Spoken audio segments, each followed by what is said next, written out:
Lampu ruang perawatan tiba-tiba meredup, dan monitor di samping ranjang suamiku mengeluarkan bunyi ritmis yang terdengar terlalu lambat.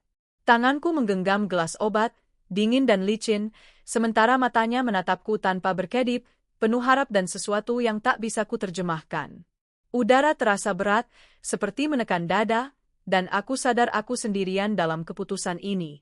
Aku berdiri dalam posisi paling rapuh, lelah, bingung, dikelilingi alat medis yang tak kupahami. Di sisi lain, ada sistem, orang-orang berseragam, dan rutinitas rumah sakit yang seharusnya melindungi, namun justru terasa mengurung. Kepercayaan yang selama ini kupelihara mulai retak tanpa alasan jelas. Beberapa detik hening berlalu. Nafasku tertahan ketika aku menyadari satu detail kecil yang tak seharusnya ada. Sejak detik itu, aku tahu hidup suamiku tidak berada di tangan yang aman. Sunni. Jantungku berdegup keras, dan ketakutan merayap perlahan. Pernahkah kamu merasakan firasat bahwa satu pilihan bisa menghancurkan segalanya? Lampu neon berdengung tipis di atas kepala, seperti suara serangga yang terjebak. Aku berdiri terlalu lama tanpa bergerak, menatap monitor yang naik turun perlahan. Ada sesuatu yang salah, meski belum bisa kusebutkan apa. Ruangan itu terlalu bersih. Bau antiseptik menusuk, bercampur aroma plastik hangat dari selang dan alat-alat yang tidak kukenal. Suamiku terbaring diam, wajahnya pucat tapi napasnya teratur. Di permukaan, semuanya terlihat baik-baik saja. Terlalu baik, justru itu yang membuat dadaku terasa sesak. Keadaannya stabil, kata seorang perawat tanpa menatapku lama. Aku mengangguk. Kata stabil terdengar seperti jaminan, seperti janji yang bisa dipegang. Aku ingin mempercayainya. Aku butuh mempercayainya. Tanganku meremas ujung tas, berusaha menahan getaran kecil yang muncul tanpa izin. Jam dinding berdetak pelan. Setiap detik terasa panjang. Aku duduk di kursi plastik yang dinginnya menembus pakaian. Kursi itu sedikit bergoyang, membuatku semakin sadar bahwa aku tidak berada di rumah, tidak berada di tempat yang aman dan akrab. Rumah sakit ini seharusnya menjadi tempat penyembuhan, tapi bagiku ia terasa seperti lorong asing yang tidak pernah benar-benar terbuka. Seorang dokter masuk, membaca sesuatu di papan kecil. Ia berbicara cepat, terlalu cepat. Penjelasannya terdengar rapi, terstruktur, namun ada jeda-jeda aneh di antara kalimatnya, seolah ada bagian yang sengaja dilewati. Obatnya sudah disesuaikan, katanya. Disesuaikan dengan apa? Tanyaku. Kondisi terbaru, jawabnya singkat. Aku menunggu tambahan. Tidak ada. Ia tersenyum tipis, senyum profesional yang tidak mencapai mata. Aku kembali mengangguk, meski di dalam kepala, pertanyaan-pertanyaan mulai bertabrakan. Kondisi terbaru yang mana? Kapan berubah? Mengapa aku tidak diberitahu? Aku menyalahkan diriku sendiri. Mungkin aku terlalu lelah. Mungkin ini hanya kecemasan seorang istri yang terlalu lama duduk di ruang tunggu, terlalu sering menatap monitor. Aku mencoba menarik napas panjang, menghitung dalam hati, seperti yang pernah kubaca di majalah kesehatan. Suamiku membuka mata perlahan. Tatapannya kosong sesaat, lalu fokus padaku. Kamu di sini, katanya pelan. Aku tidak kemana-mana, jawabku. Aku tersenyum, senyum yang kupaksakan agar terlihat tenang.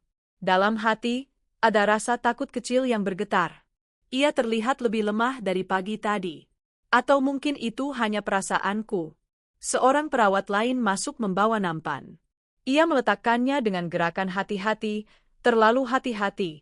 Gelas obat berderak pelan. Aku memperhatikan tangannya, kuku pendek, bersih, tapi ada bekas goresan tipis di pergelangan. Entah mengapa, detail itu menempel di pikiranku. Jadwal minumnya berubah, katanya. Berubah? Ulangku. Iya, dimajukan sedikit. Kenapa? Instruksi dokter. Aku ingin bertanya dokter yang mana, tapi perawat itu sudah melangkah mundur. Langkahnya cepat, seolah ia tidak ingin berada di ruangan itu lebih lama dari yang diperlukan. Pintu menutup dengan bunyi klik lembut yang terdengar terlalu keras di telingaku. Aku menatap gelas obat itu. Cairannya bening, tidak berbau. Seharusnya tidak ada yang aneh.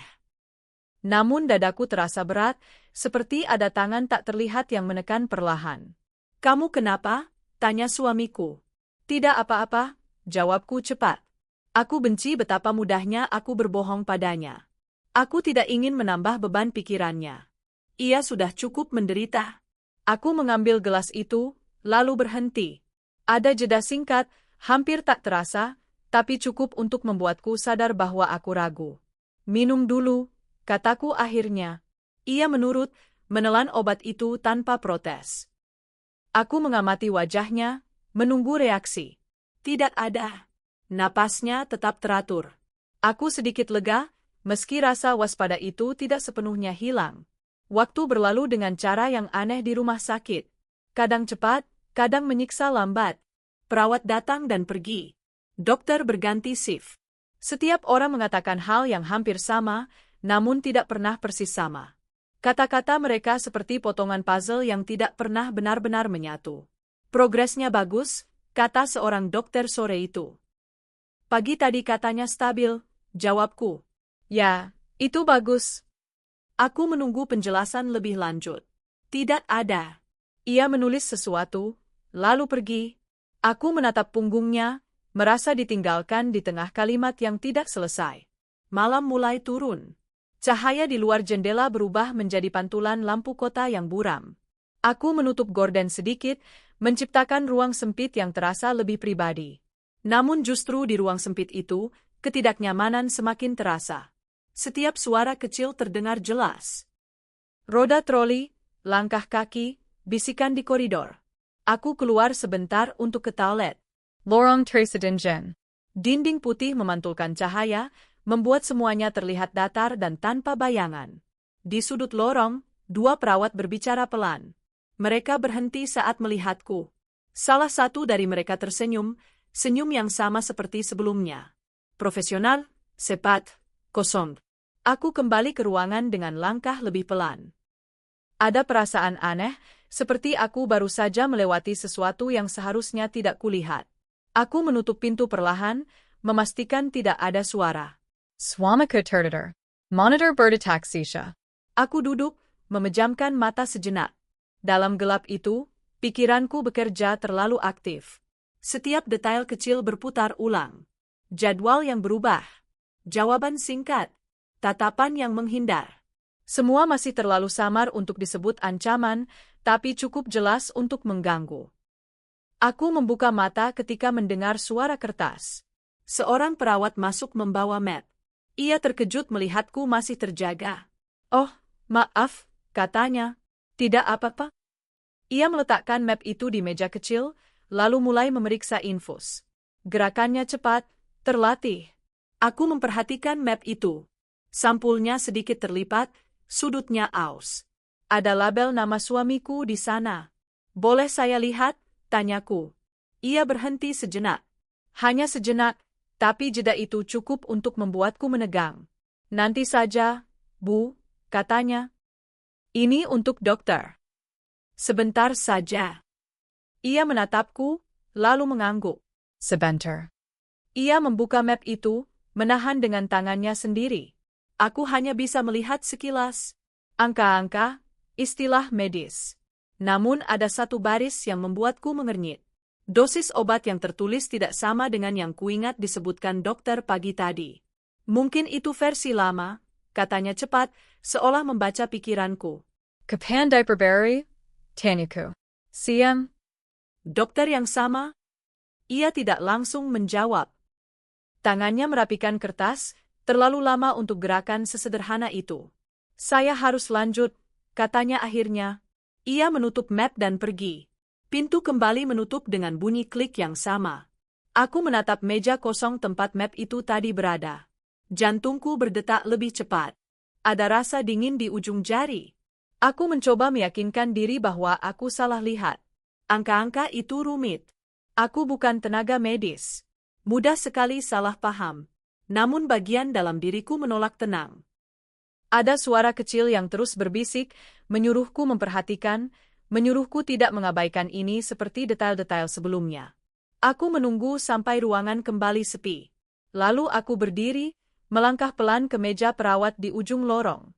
Mereka sibuk, berbicara satu sama lain. Aku memanfaatkan momen itu, menunduk seolah mencari sesuatu di tas, lalu melirik ke tumpukan map. Nama suamiku ada di sana. Tanganku berkeringat saat menarik map itu perlahan. Aku tidak membukanya sepenuhnya, hanya cukup untuk melihat halaman pertama. Mataku menyapu cepat. Tekanan darah. Suhu. Dosis. Ada sesuatu yang tidak cocok. Catatan kondisi tertulis membaik, namun dosis obat justru meningkat. Aku menelan ludah. Kepalaku terseringan. Ini bukan kesalahan kecil. Ini ketidaksesuaian yang nyata. Aku menutup map itu dengan hati-hati dan meletakkannya kembali, seolah tidak pernah tersentuh. Aku kembali ke ruangan dengan langkah gontai. Suamiku masih tertidur. Wajahnya terlihat tenang, damai. Kontras dengan kekacauan yang mulai terbentuk di kepalaku. Aku duduk dan menatapnya lama. Ada dorongan kuat untuk membangunkannya, memberitahu semuanya. Tapi aku menahan diri. Aku belum tahu apa-apa dengan pasti. Menimbulkan kepanikan sekarang hanya akan memperburuk keadaan. Monitor berdetak. Lampu neon berdengung. Semua kembali seperti semula, namun tidak benar-benar sama. Ada retakan kecil di dinding kepercayaanku, retakan yang baru kusadari keberadaannya. Aku menatap pintu, lalu kembali ke catatan di pikiranku. Kecurigaan kecil itu kini tidak lagi bisa diabaikan. Ia menuntut jawaban, dan aku tahu, cepat atau lambat, aku harus mencarinya. Teleponku bergetar sekali, pendek, seperti sentakan. Aku melihat layar, tidak ada notifikasi. Hanya jam yang bergerak, dan ruangan yang tetap dingin. Tapi setelah getaran itu, aku merasa sesuatu di udara berubah, seolah rumah sakit ini baru saja mengingatkan bahwa ia bisa menyentuhku kapan saja. Pagi datang tanpa benar-benar terang. Cahaya matahari tertahan di balik kaca buram, jatuh sebagai bayangan pucat di lantai vinil. Aku tidak pulang semalam. Punggungku masih menyimpan bentuk kursi plastik. Leher ke kaku. Mata perih, tapi aku tidak berani memejam terlalu lama, karena setiap kali aku menutup mata, angka-angka di catatan medis itu muncul lagi, menempel di belakang kelopak. Suamiku terbangun dengan napas lebih berat daripada biasanya. Ada suara serak kecil setiap kali ia menarik udara. Aku merapikan selimutnya, memeriksa bibirnya yang kering.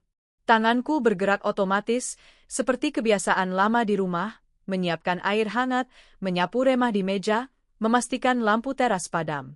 Di sini, semua kebiasaan itu terasa tidak relevan.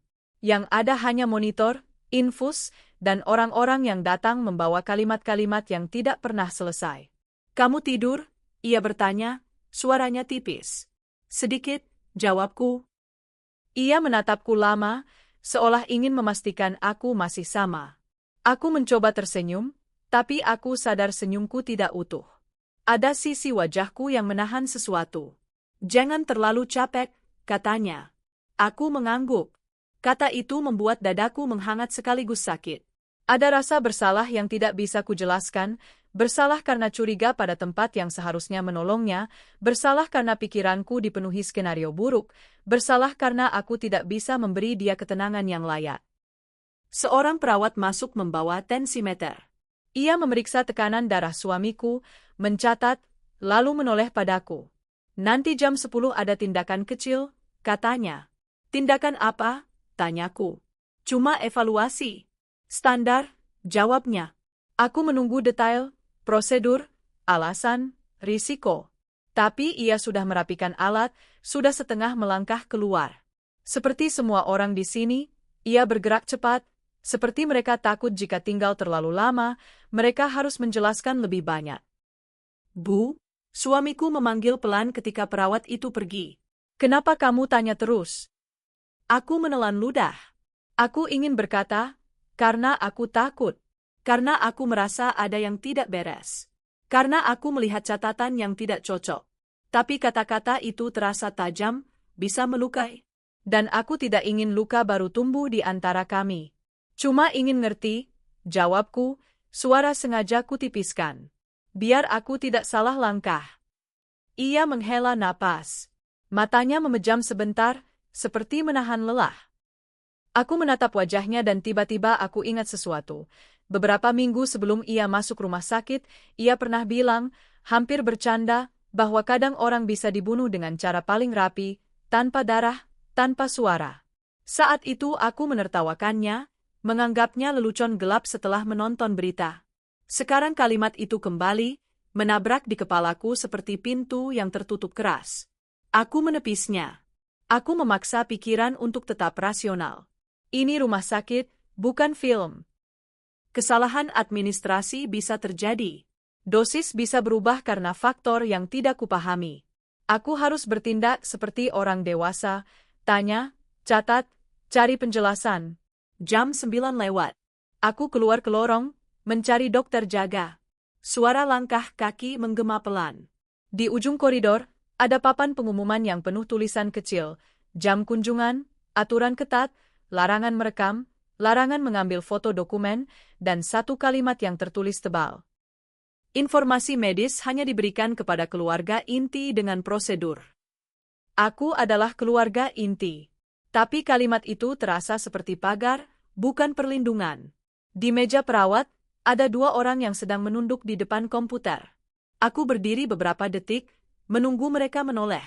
Mereka menoleh hanya sebentar. Saya mau tanya soal jadwal tindakan jam 10, kataku. Dokternya nanti jelasin, jawab salah satu tanpa mengangkat kepala lama. Saya bisa ketemu dokternya sebelum itu. Dokternya sibuk, Bu. Saya cuma butuh penjelasan singkat. Perawat itu akhirnya menatapku. Tatapannya tenang, datar, tapi ada sesuatu di sana, seperti peringatan halus bahwa aku sudah melangkah terlalu dekat. Bu, prosedur di sini begitu, katanya pelan. Tunggu saja sesuai jadwal. Kalimat, prosedur di sini begitu, terdengar seperti mantra. Diulang-ulang, digunakan untuk menutup pintu. Aku merasakan panas kecil naik ke pipi, bukan marah, lebih seperti malu karena merasa memohon. Aku kembali ke kamar. Di dalam, suamiku menatap langit-langit. Matanya terlihat jauh, seperti melayang di tempat yang tidak bisa kuikuti. Ada apa? Ia bertanya. Aku belum dapat jawab, kataku. Ia memejamkan mata lagi. Ya sudah. Nada itu membuat dadaku nyeri. Bukan karena ia tidak peduli, tapi karena ia menyerah. Dan aku tiba-tiba sadar, mungkin mereka mengandalkan kelelahan kami. Mungkin sistem ini memang dibangun agar keluarga cepat lelah, cepat menerima, cepat diam. Jam 10 tepat, 2 orang datang dengan kereta kecil. Salah satunya dokter muda, yang satunya perawat. Mereka mengatakan akan melakukan evaluasi, memeriksa respons tubuh, menyesuaikan obat. Mereka berbicara cepat, seperti sedang membaca teks yang sudah dihafal. Bisa jelaskan lebih pelan? Aku bertanya. Dokter muda itu tersenyum sebentar. Tenang saja, Bu. Ini rutin. Rutin. Kata itu lagi. Aku berdiri di samping ranjang, mencoba memperhatikan setiap gerakan mereka. Tangan perawat membuka kotak kecil, mengeluarkan alat suntik. Aku menahan napas ketika jarum mendekat. Suamiku menutup mata, menahan rasa tidak nyaman. Aku melihat otot rahangnya menegang. Kamu sakit?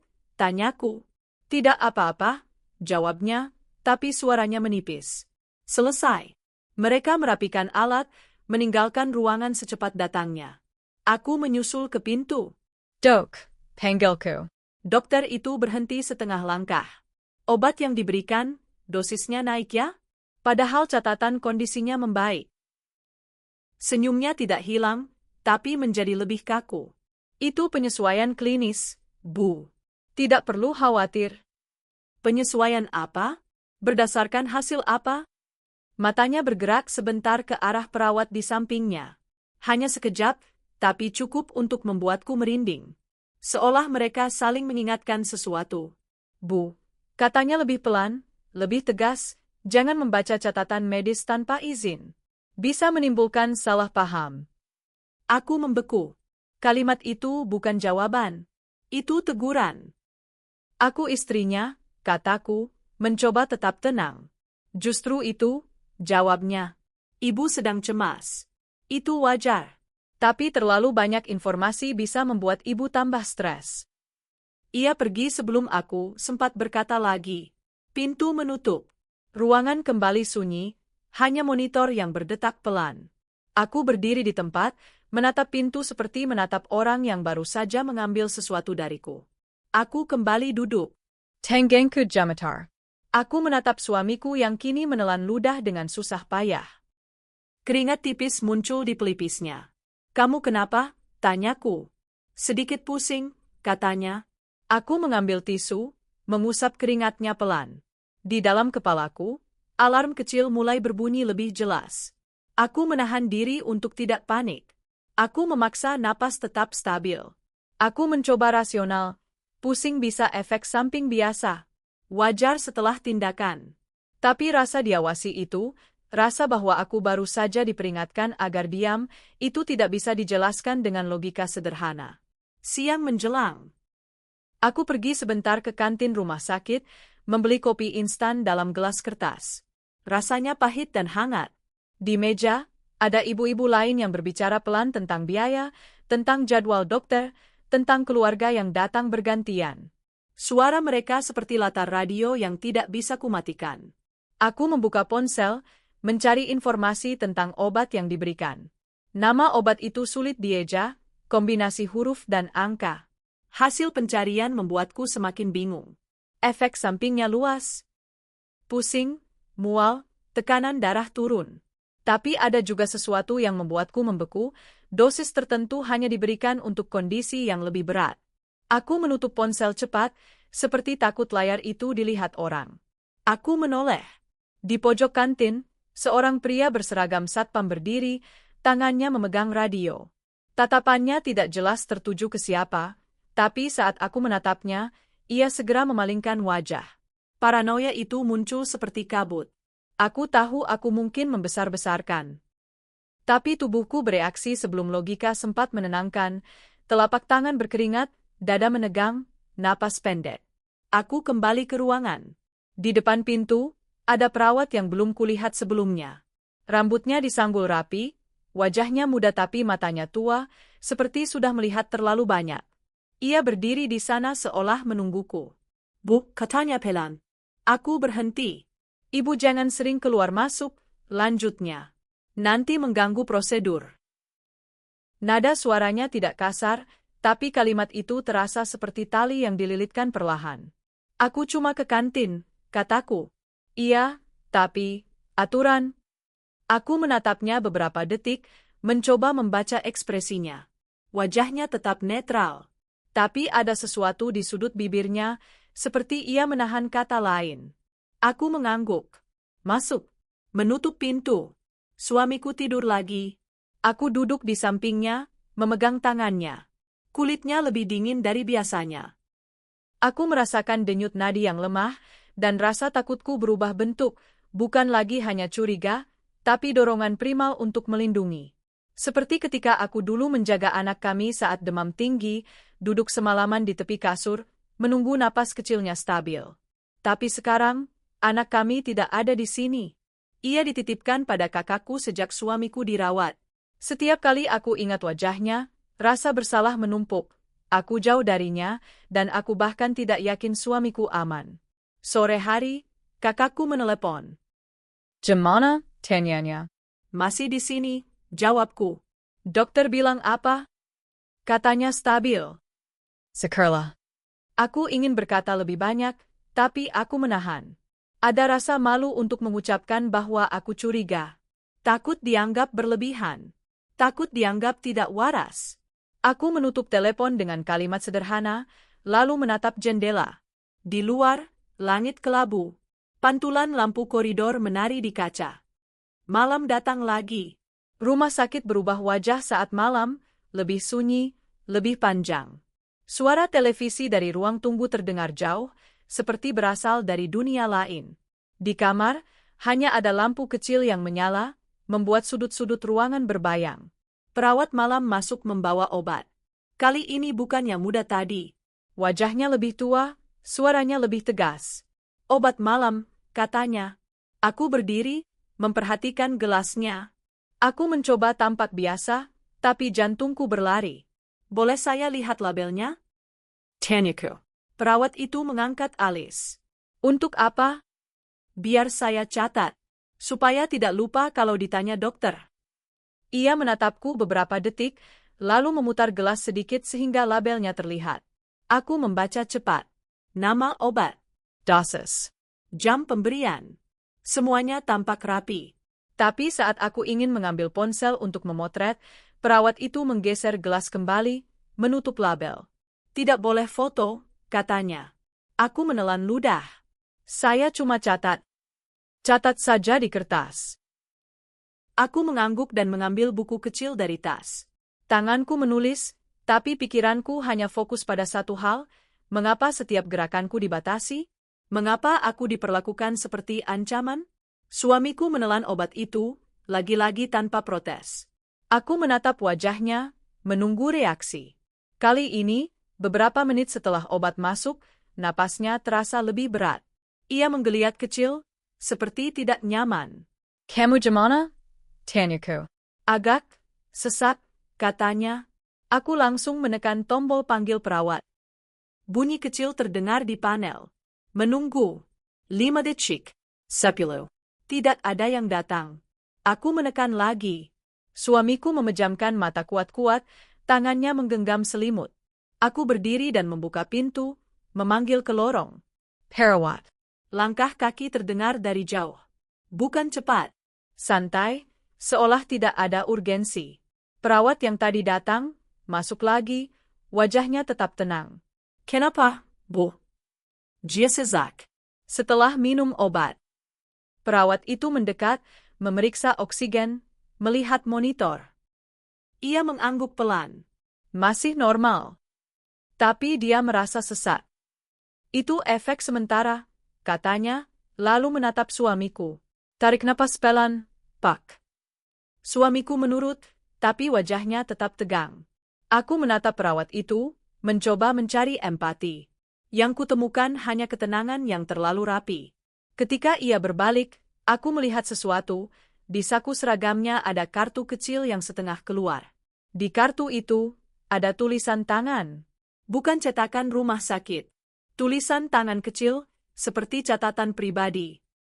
Aku tidak tahu kenapa, tapi dadaku mendadak panas. Naluriku menjerit, lihat itu. Bu, jangan panik, perawat itu berkata, seolah membaca wajahku. Kalau ibu panik, pasien ikut panik. Aku mengangguk, tapi mataku terus ke saku seragamnya. Ia merapikan kartunya tanpa sadar, mendorongnya lebih dalam. Setelah ia pergi, aku duduk lagi, tapi kali ini tidak bisa diam. Aku merasa seperti ada sesuatu yang lewat di depan mata, tapi sengaja ditutup tirai. Aku berdiri, berjalan ke meja kecil, mengambil botol air, mencoba menenangkan diri. Tangang ke berjeder. Aku minum, tapi air terasa seperti tidak masuk. Suamiku tertidur dengan susah payah. Napasnya masih berat, tapi stabil. Aku menatapnya lama, lalu memutuskan, aku harus mencari tahu. Tapi bagaimana? Sistem ini seperti labirin. Setiap pintu ada penjaga. Setiap pertanyaan dijawab dengan prosedur. Aku keluar ke lorong perlahan, menahan suara langkah. Di ujung, meja perawat masih ada. Aku mendekat, pura-pura mencari sesuatu. Ada tumpukan map lagi, dan di atasnya, selembar kertas kecil, seperti catatan shift, dengan tulisan tangan. Aku memindai cepat. Jadwal obat. Nama pasien. Instruksi. Tapi yang membuatku berhenti adalah satu baris yang terlihat seperti kode. Jangan beritahu keluarga tentang perubahan dosis. Pakai alasan standar. Aku merasa darahku turun ke kaki. Aku membaca lagi, memastikan aku tidak salah. Tulisannya kecil tapi jelas. Kata-kata itu bukan istilah medis. Itu instruksi. Langkah kaki terdengar dari belakang. Aku meremas kertas itu dengan mata, bukan tangan. Aku segera meletakkannya kembali tepat seperti semula, lalu menunduk seolah memperbaiki tali sepatu.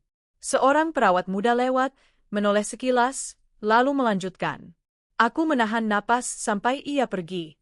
Aku kembali ke kamar dengan tubuh terasa ringan dan berat sekaligus. Ringan karena aku menemukan sesuatu nyata, bukan hanya firasat. Berat karena kenyataan itu lebih buruk dari yang kubayangkan. Peringatan itu ada di depan mata, ditulis, dan sengaja disamarkan sebagai catatan biasa. Bukan kesalahan. Bukan kebetulan. Aku menutup pintu pelan, duduk di samping ranjang suamiku. Wajahnya terlihat damai dalam tidur, tidak tahu apa-apa tentang baris kalimat yang baru saja kubaca. Aku menatap monitor yang berdetak pelan. Hening menekan ruangan seperti tekanan air di dasar kolam. Dan di tengah hening itu, aku sadar, ketakutanku bukan lagi dugaan. Ketakutan itu kini punya bentuk. Dan bentuk itu menuntutku bergerak. Bunyi monitor itu berubah. Bukan keras, hanya sedikit berbeda, lebih rapat, seperti napas yang dipaksa. Aku langsung berdiri, dan seketika aku tahu, tubuhku sudah lebih cepat dari pikiranku. Kertas kecil itu masih terbayang di kepala. Kalimatnya sederhana, dingin, ditulis seperti catatan biasa, tapi maknanya seperti pisau yang diselipkan pelan ke bawah kulit. Jangan beritahu keluarga. Pakai alasan standar. Itu bukan prosedur. Itu rencana. Aku duduk kembali di samping ranjang, memandangi suamiku yang masih tidur. Wajahnya tenang, lelah yang tertahan lama. Di bawah lampu malam, kulitnya tampak hampir tembus, seperti kertas yang terlalu sering disentuh. Aku ingin membangunkannya. Aku ingin memintanya untuk tidak percaya siapapun, bahkan dokter. Tapi kata-kata itu terdengar gila di kepalaku sendiri. Aku takut jika aku mengucapkannya, aku akan mengubahnya menjadi nyata. Aku menatap jam dinding. 2 menit lewat. 3. Aku tidak bisa menunggu sampai pagi dan berpura-pura semuanya baik-baik saja. Tubuhku terasa penuh listrik. Aku menahan napas, mendengarkan, langkah kaki di lorong, bunyi troli jauh, pintu yang dibuka, lalu ditutup. Semua terdengar biasa, dan justru itu yang mengerikan. Aku membuka ponsel, menuliskan kalimat itu di catatan, kata demi kata, agar tidak hilang. Lalu aku memotret jam dinding, bukan karena penting, tapi karena aku ingin punya pegangan, bukti bahwa aku tidak berhalusinasi. Tanganku gemetar sampai kamera sedikit kabur. Aku menatap wajah suamiku, lalu berbisik sangat pelan, lebih untuk diriku sendiri. Aku tidak akan membiarkan mereka. Ia tidak mendengar. Tidak ada siapapun yang mendengar. Hanya lampu neon yang berdengung halus, seperti tertawa kecil. Pagi datang dengan bunyi pintu dibuka keras di koridor. Ada perawat yang tertawa singkat, lalu suara mereka lenyap. Suamiku terbangun pelan. Matanya langsung mencari aku. Itu refleks, seperti anak kecil yang memastikan ibunya masih ada. Kamu belum tidur, katanya. Sebentar, jawabku. Ia menatap wajahku lebih lama dari biasanya. Aku tahu ia melihat sesuatu, mata yang lebih gelap, bibir yang lebih kaku, gerakan yang terlalu terkontrol. Ada yang aneh, ia bertanya. Aku menelan ludah. Aku tidak bisa berkata semuanya. Tapi aku juga tidak bisa berbohong lagi dengan mulus. Aku merasa, mereka tidak jujur, kataku akhirnya. Ia mengernyit, tapi tidak kaget. Itu yang membuatku dingin. Seolah ia sudah lama merasakan sesuatu, tapi memilih diam. Kenapa? Tanya dia, suara tetap pelan. Aku menatap pintu, memastikan tertutup rapat. Catatan obatmu tidak sesuai. Dan aku lihat instruksi aneh di meja perawat. Suamiku menatap langit-langit, lama sekali. Napasnya terdengar lebih berat. Kamu yakin? Ia bertanya. Tidak 100%, jawabku. Tapi cukup untuk membuatku takut. Ia diam. Diamnya bukan penolakan. Lebih seperti menimbang, mengukur risiko. Kamu jangan bikin masalah, katanya pelan. Kalimat itu menusuk. Bukan karena ia tidak percaya, tapi karena ia meminta aku melindungi ketenangannya dengan cara yang sama seperti rumah sakit meminta aku diam. Aku ingin marah, tapi yang muncul justru kesedihan. Kalau aku diam, kamu bisa kenapa-kenapa, kataku, nyaris tanpa suara. Ia memejamkan mata. Aku cuma capek. Aku mengangguk, dan rasa bersalah itu datang lagi, berat, menekan dada. Aku memaksa wajahku kembali netral. Aku menggenggam tangannya, mencoba menyalurkan ketenangan yang tidak kumiliki. Beberapa jam kemudian, dokter yang kemarin menegurku datang bersama seorang pria lain. Lebih tua, lebih rapi, wajahnya seperti orang yang terbiasa mengendalikan ruangan. Jas putihnya bersih tanpa lipatan, senyumnya tipis dan tepat, seolah dilatih. "Selamat pagi," katanya. "Pagi," jawabku. Ia menatap suamiku, lalu menoleh padaku. Tatapannya hangat di permukaan, tapi ada sesuatu yang tajam di dalamnya, seperti ujung jarum. "Kami akan lakukan penyesuaian kecil hari ini," katanya. "Penyesuaian apa?" tanyaku. "Untuk mempercepat pemulihan," jawabnya. "Tindakan ringan." Aku menahan napas. Kata-kata itu terdengar sama seperti kemarin. Standar. Routine. Ringen. "Ada risiko?" tanyaku. Dokter itu tersenyum. "Semua tindakan ada risikonya, Bu. Tapi ini minimal." "Berdasarkan hasil apa dosis obatnya naik?" tanyaku, memaksa suaraku tetap datar. Senyumnya tidak hilang, tapi matanya berubah sedikit, seperti pintu yang dikunci pelan. "Ibu terlalu fokus pada angka. Percayakan pada kami." Aku merasa ruangan mengerut. Kata percaya terasa seperti perintah, bukan permintaan. Aku menoleh ke suamiku. Ia memandang dokter itu, lalu memandangku. Tatapannya meminta sesuatu yang sulit, jangan meledak, jangan memperburuk. Namun di matanya juga ada ketakutan yang tidak ia akui. "Aku ingin lihat rekam medis lengkap," kataku. Dokter itu tertawa kecil, sopan. "Tentu bisa melalui bagian administrasi. Tapi itu butuh waktu." "Berapa lama?" "Prosedur, Bu." Procedure. Kata itu jatuh seperti palu. Aku merasakan darah naik ke telinga, suara di sekelilingku seperti menjauh. Aku menahan diri. Aku mengangguk, pura-pura mengerti. "Baik." Dokter itu berbalik pada perawat. Siapkan. Mereka mulai menata alat. Troli kecil digeser mendekat, roda-rodanya berdecit halus. Suara itu menempel di sarafku. Aku berdiri di sisi ranjang, mengawasi. Perawat membuka bungkus plastik, suara robekannya seperti sesuatu yang tidak seharusnya terdengar di ruangan sepagi ini. "Bisa tunggu sebentar?" tanyaku. "Aku mau telepon keluarga." Dokter itu menatapku, senyum tetap ada. "Boleh, tapi jangan lama. Kita harus sesuai jadwal." Jadwal. Lagi-lagi jadwal. Seolah tubuh suamiku adalah agenda. Aku melangkah keluar, berpura-pura menelepon kakakku, padahal aku hanya perlu udara. Lorong terasa lebih sempit. Di ujung, satpam berdiri lagi. Kali ini ia benar-benar menatapku. Tidak lama. Cukup untuk membuat punggungku dingin. Aku menekan nomor kakakku. Ia mengangkat. "Gimana?" Suaranya terdengar biasa, dan kebiasaan itu membuatku hampir menangis. "Aku butuh kamu ke sini," kataku. "Sekarang?" "Kalau bisa." "Ada apa?" Aku menahan. Ada yang tidak beres. "Aku butuh saksi." Hening beberapa detik di ujung sana. "Aku Otu," katanya akhirnya, suara lebih serius. Aku menutup telepon dan menarik napas panjang. Aku kembali ke kamar dengan langkah cepat. Di dalam, dokter masih di sana. Suamiku menatapku, matanya bertanya, "Berani?" Aku berdiri dekat ranjang, berusaha terlihat tenang. Dokter menyuntikkan sesuatu ke selang infus. Jericania Halis. Tidak ada drama. Justru karena itu, aku takut. Di tangan orang yang salah, tindakan yang paling halus bisa jadi paling mematikan. "Ini apa?" tanyaku, menunjuk cairan yang masuk. "Obat penunjang," jawab dokter. "Nama obatnya?" "Tidak perlu dihafal, Bu." Aku menelan ludah. "Saya ingin tahu." Dokter itu menatapku lagi.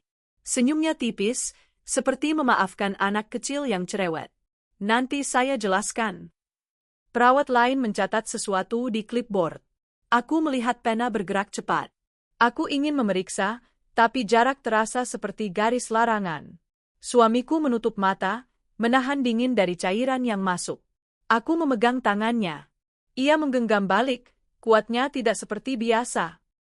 Lebih seperti orang tenggelam yang menemukan sesuatu untuk ditarik. "Tarik napas pelan," kata perawat. Suamiku menurut. Beberapa menit pertama, tidak terjadi apa-apa. Monitor tetap berdetak. Aku hampir lega. Hampir. Lalu suamiku membuka mata tiba-tiba. Napasnya tersendat. Kepalaku berat, katanya. Aku menunduk. Kamu pusing? Ia mengangguk, tapi gerakannya kecil dan kacau. Matanya mulai kehilangan fokus.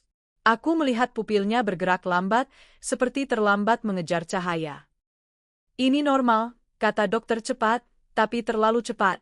Dia kelihatan tidak normal. Aku menjawab, suaraku naik sedikit. Dokter menatap monitor. Perawat memeriksa oksigen.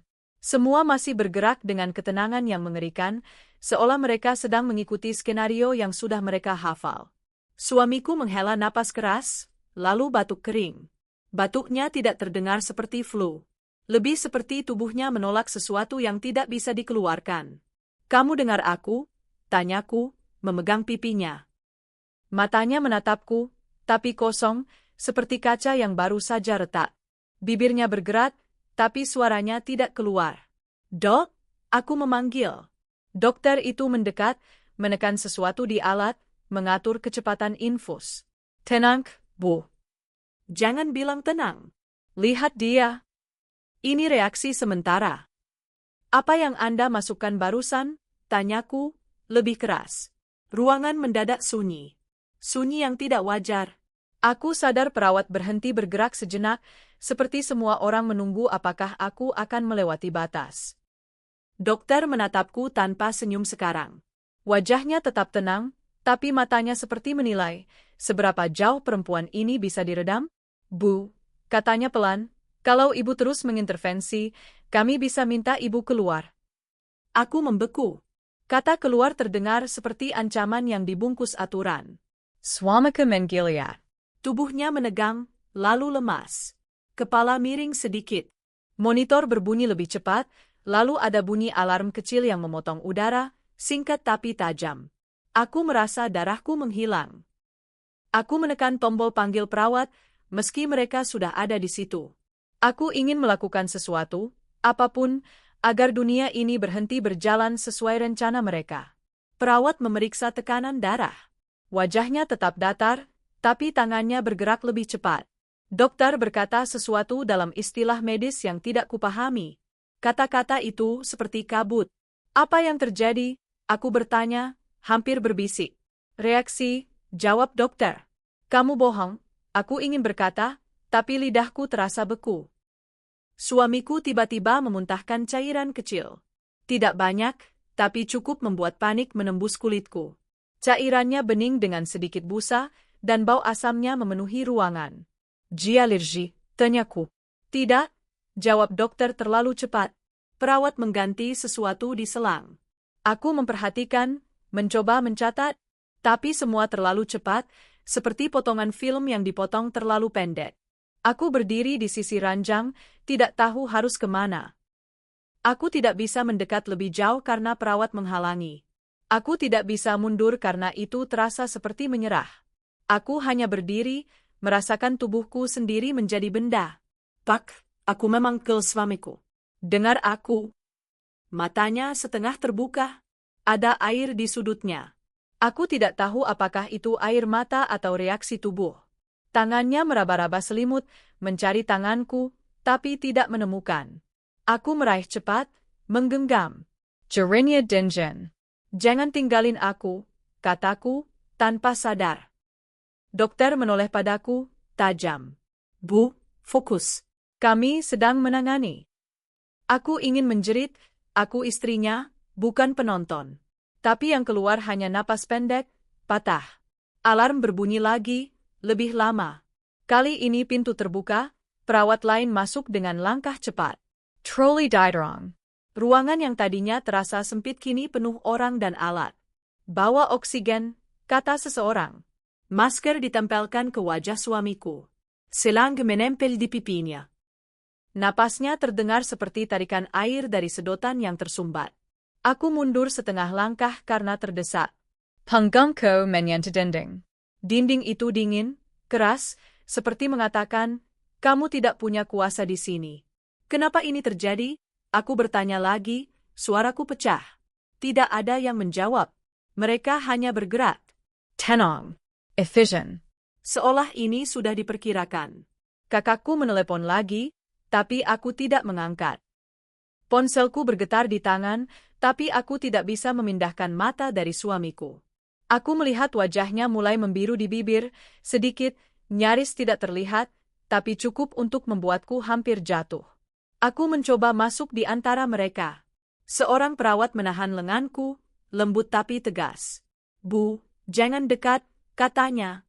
Dia suamiku. Saya tahu, jawabnya, dan itu terdengar seperti belas kasihan yang terlambat. Dokter yang lebih tua itu berdiri di sisi lain, memeriksa monitor, mengatur sesuatu.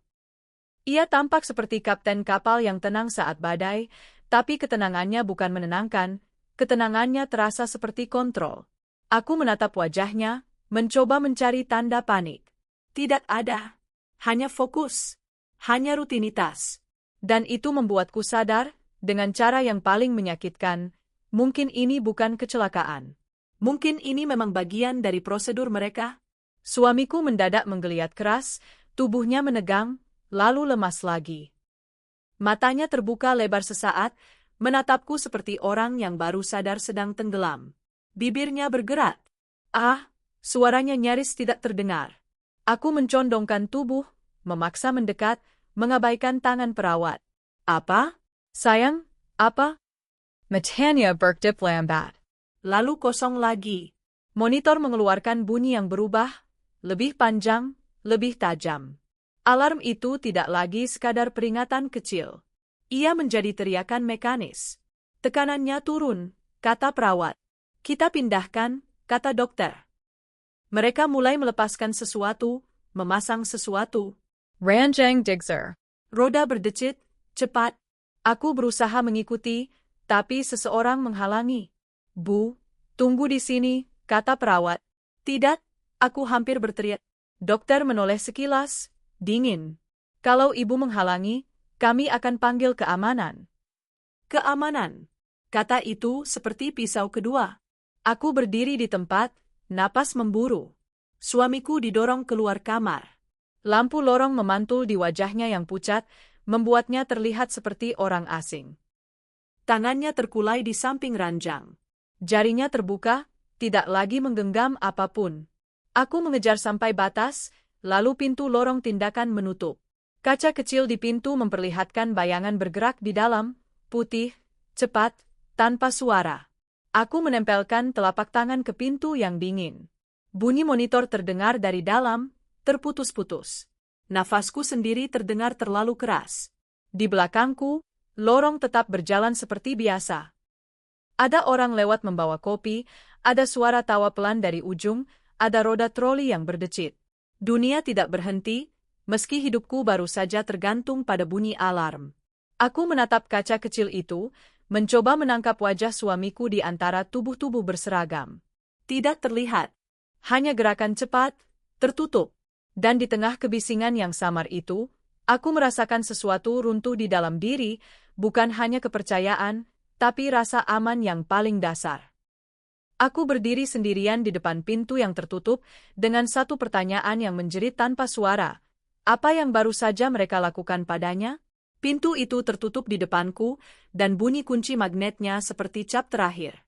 Aku menempelkan dahi ke kaca kecil, melihat pantulan wajahku sendiri, pucat, mata merah, bibir kering, lebih jelas daripada apapun yang terjadi di balik pintu. Di dalam, hidup suamiku dipindahkan dari satu tangan ke tangan lain. Di luar, aku hanya istri yang tidak boleh mengganggu. Aku menarik napas. Dalam. Helen. Udara koridor terasa lembab, bercampur bau kain seragam dan kopi basi dari ruang tunggu. Jauh di ujung, televisi menyala tanpa ditonton. Di layar, orang tertawa di acara pagi, dan suara tawa itu terdengar seperti kesalahan. Kakakku datang dengan langkah cepat, napasnya terengah. Ia memandangku, lalu pintu tindakan, lalu kembali padaku. Apa yang terjadi? Tanyanya. Aku ingin menjawab dengan jeritan. Tapi yang keluar hanya kalimat pendek. Mereka ngasih sesuatu? Dia drop. Kakakku memicingkan mata, menatap kaca kecil itu. Kamu yakin? Aku lihat sendiri. Ia menelan ludah. Kita bisa protes. Aku menggeleng pelan. Bukan sekarang. Aku mendengar suaraku sendiri, dan aku tidak mengenalinya. Terlalu tenang. Terlalu terkunci. Seolah ada bagian dari diriku yang sudah menekan tombol mode bertahan, membuang emosi ke ruang gelap agar aku bisa tetap berdiri. Kami menunggu. Waktu tidak berjalan dengan normal. Setiap menit seperti menuntut bayaran. Aku menatap jam dinding dan merasa jarumnya mengolok-olok. Kadang bunyi monitor terdengar dari dalam, kadang tidak. Saat tidak terdengar, dadaku seperti disedot. Akhirnya pintu terbuka. Beberapa perawat keluar, wajah mereka netral, langkah mereka rapi. Dokter yang lebih tua itu muncul terakhir, melepas sarung tangan dengan gerakan tenang, seolah baru selesai tugas rutin. Bagaimana? Aku bertanya, suaraku serak. Sudah stabil, katanya. Kata itu lagi. Stable. Kata yang seharusnya menenangkan, tapi sekarang terdengar seperti selimut yang menutup sesuatu.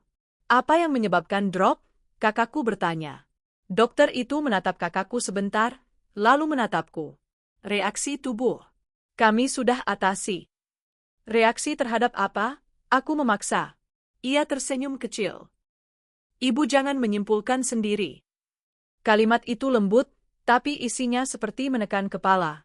Aku menahan diri untuk tidak membalas. Aku menahan diri untuk tidak memperlihatkan bahwa aku takut, marah, dan mulai melihat pola. Boleh saya lihat dia? Tanyaku. Boleh, jawab dokter. Tapi jangan lama. Dia perlu istirahat. Aku mengangguk. Aku belajar cepat. Di sini, setiap hal yang aku minta harus dibungkus kepatuhan. Kami masuk ke ruang pemulihan. Lampunya lebih redup, suhu lebih dingin. Suamiku terbaring dengan masker oksigen, selang-selang baru menempel di tubuhnya. Wajahnya lebih pucat, seperti warna telah ditarik keluar. Ketika matanya terbuka, ia menatapku lama, dan aku melihat sesuatu yang lebih berat dari rasa sakit, ketakutan. Camus, Sorania turpitus. Aku di sini, kataku cepat, memegang tangannya. Jarinia Dingen. Aku meremas pelan, memberi tekanan kecil yang biasanya menenangkan. Tapi kali ini, ia tetap gemetar. Mereka bilang apa? Ia bertanya, nyaris tanpa tenaga. Aku menatap kakakku sebentar. Ia berdiri di belakang, diam, menonton seperti saksi. Aku tahu suamiku tidak butuh kebenaran mentah sekarang. Ia butuh pegangan. Aku memilih kata yang paling aman. Katanya reaksi sementara. Kamu istirahat dulu. Matania Bergdip Lambat. Seperti ingin percaya, tapi tubuhnya sudah memberi sinyal sebaliknya. Ia menelan ludah dengan susah payah. Kamu jangan pergi, katanya. Aku mengangguk. Aku tidak pergi. Kakaka Menyantabahuku, Berbizik Pelan. Aku cari informasi. Aku menggeleng kecil. Jangan banyak tanya langsung. Kalau kita diam, mereka makin berani, bisiknya. Aku menatap suamiku. Napasnya berat. Aku tidak punya kemewahan untuk perang terbuka. Bukan sekarang. Bukan ketika nyawanya masih bisa ditarik dari bawah kami hanya dengan satu penyesuaian. Kita butuh strategi, kataku, pelan tapi tegas. Kakakku terdiam, lalu mengangguk. Ia mundur, keluar ruangan. Aku tetap di sisi ranjang, menatap monitor. Bunyi detaknya kini seperti hukuman. Kalau aku lengah, semuanya bisa berubah lagi. Aku mulai bekerja diam-diam. Aku menulis jam, nama perawat yang datang, jenis obat yang kubaca di label, setiap kalimat yang mereka ucapkan. Bukan karena aku yakin itu akan menyelamatkan, tapi karena catatan membuatku merasa tidak sepenuhnya tak berdaya. Perawat berganti. Ada yang ramah, ada yang dingin. Ada yang menjawab singkat, ada yang hanya tersenyum.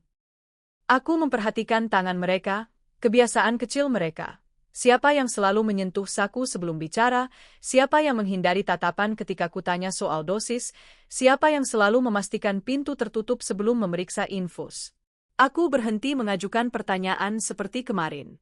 Aku belajar bertanya dengan cara yang tidak memicu alarm. Aku berpura-pura bodoh. Aku tertawa kecil ketika mereka berkata, prosedur.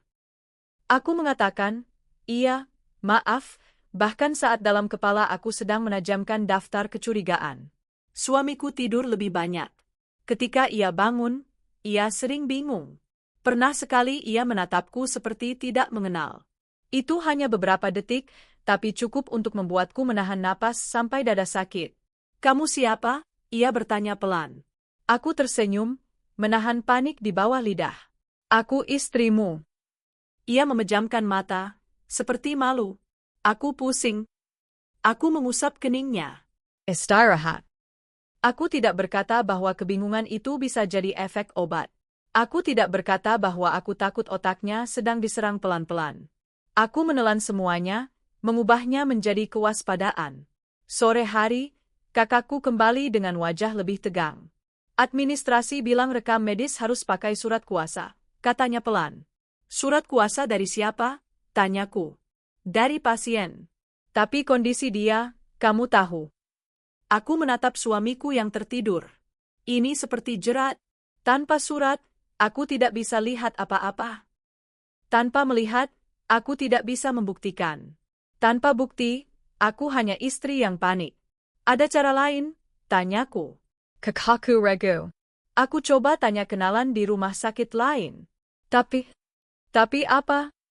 Ia menarik napas. "Mereka bilang dokter yang pegang suamimu itu punya relasi. Di sini semua hormat." Relasi.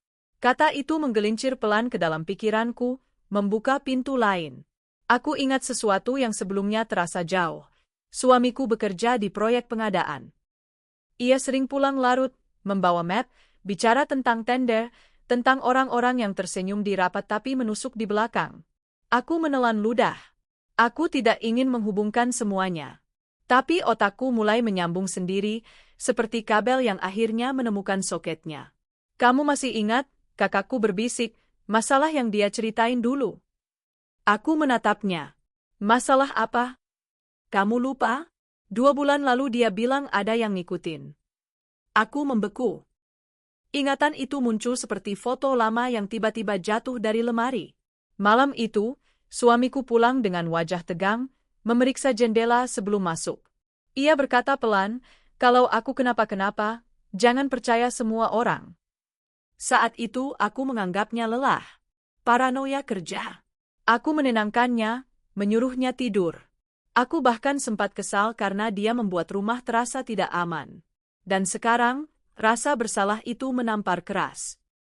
Dia pernah bilang, kakakku melanjutkan, ada transaksi yang dia tolak. Ada orang marah. Aku memejamkan mata. Aku merasakan lantai seperti bergeser. Jadi ini bukan hanya soal rumah sakit. Mungkin rumah sakit hanya panggung. Aku membuka mata lagi, memandang sekeliling kamar. Kamera kecil di sudut, lampu indikator merahnya menyala pelan. Aku tidak tahu apakah itu CCTV atau sensor biasa. Tapi sekarang, apapun bisa terasa seperti mata. Aku menunduk, pura-pura merapikan selimut suami, tapi sebenarnya aku sedang memikirkan langkah berikutnya. Jika ada orang yang ingin menyingkirkannya, mereka tidak akan datang dengan senjata. Mereka akan datang dengan kertas, obat, dosis, tanda tangan. Cara yang rapi. Cara yang bisa disebut komplikasi. Aku menoleh ke kakakku. "Kamu jangan bicara keras." Ia mengangguk, menelan kata-katanya sendiri. Aku menunggu perawat berikutnya datang. Perawat muda, yang dulu menegurku soal keluar masuk. Muncul lagi membawa obat. Wajahnya tetap netral, tapi matanya menatapku sedikit lebih lama daripada biasanya. Ada sesuatu seperti keraguan di sana, lalu hilang. "Obatnya," katanya. Aku tersenyum kecil, sengaja ramah. "Terima kasih."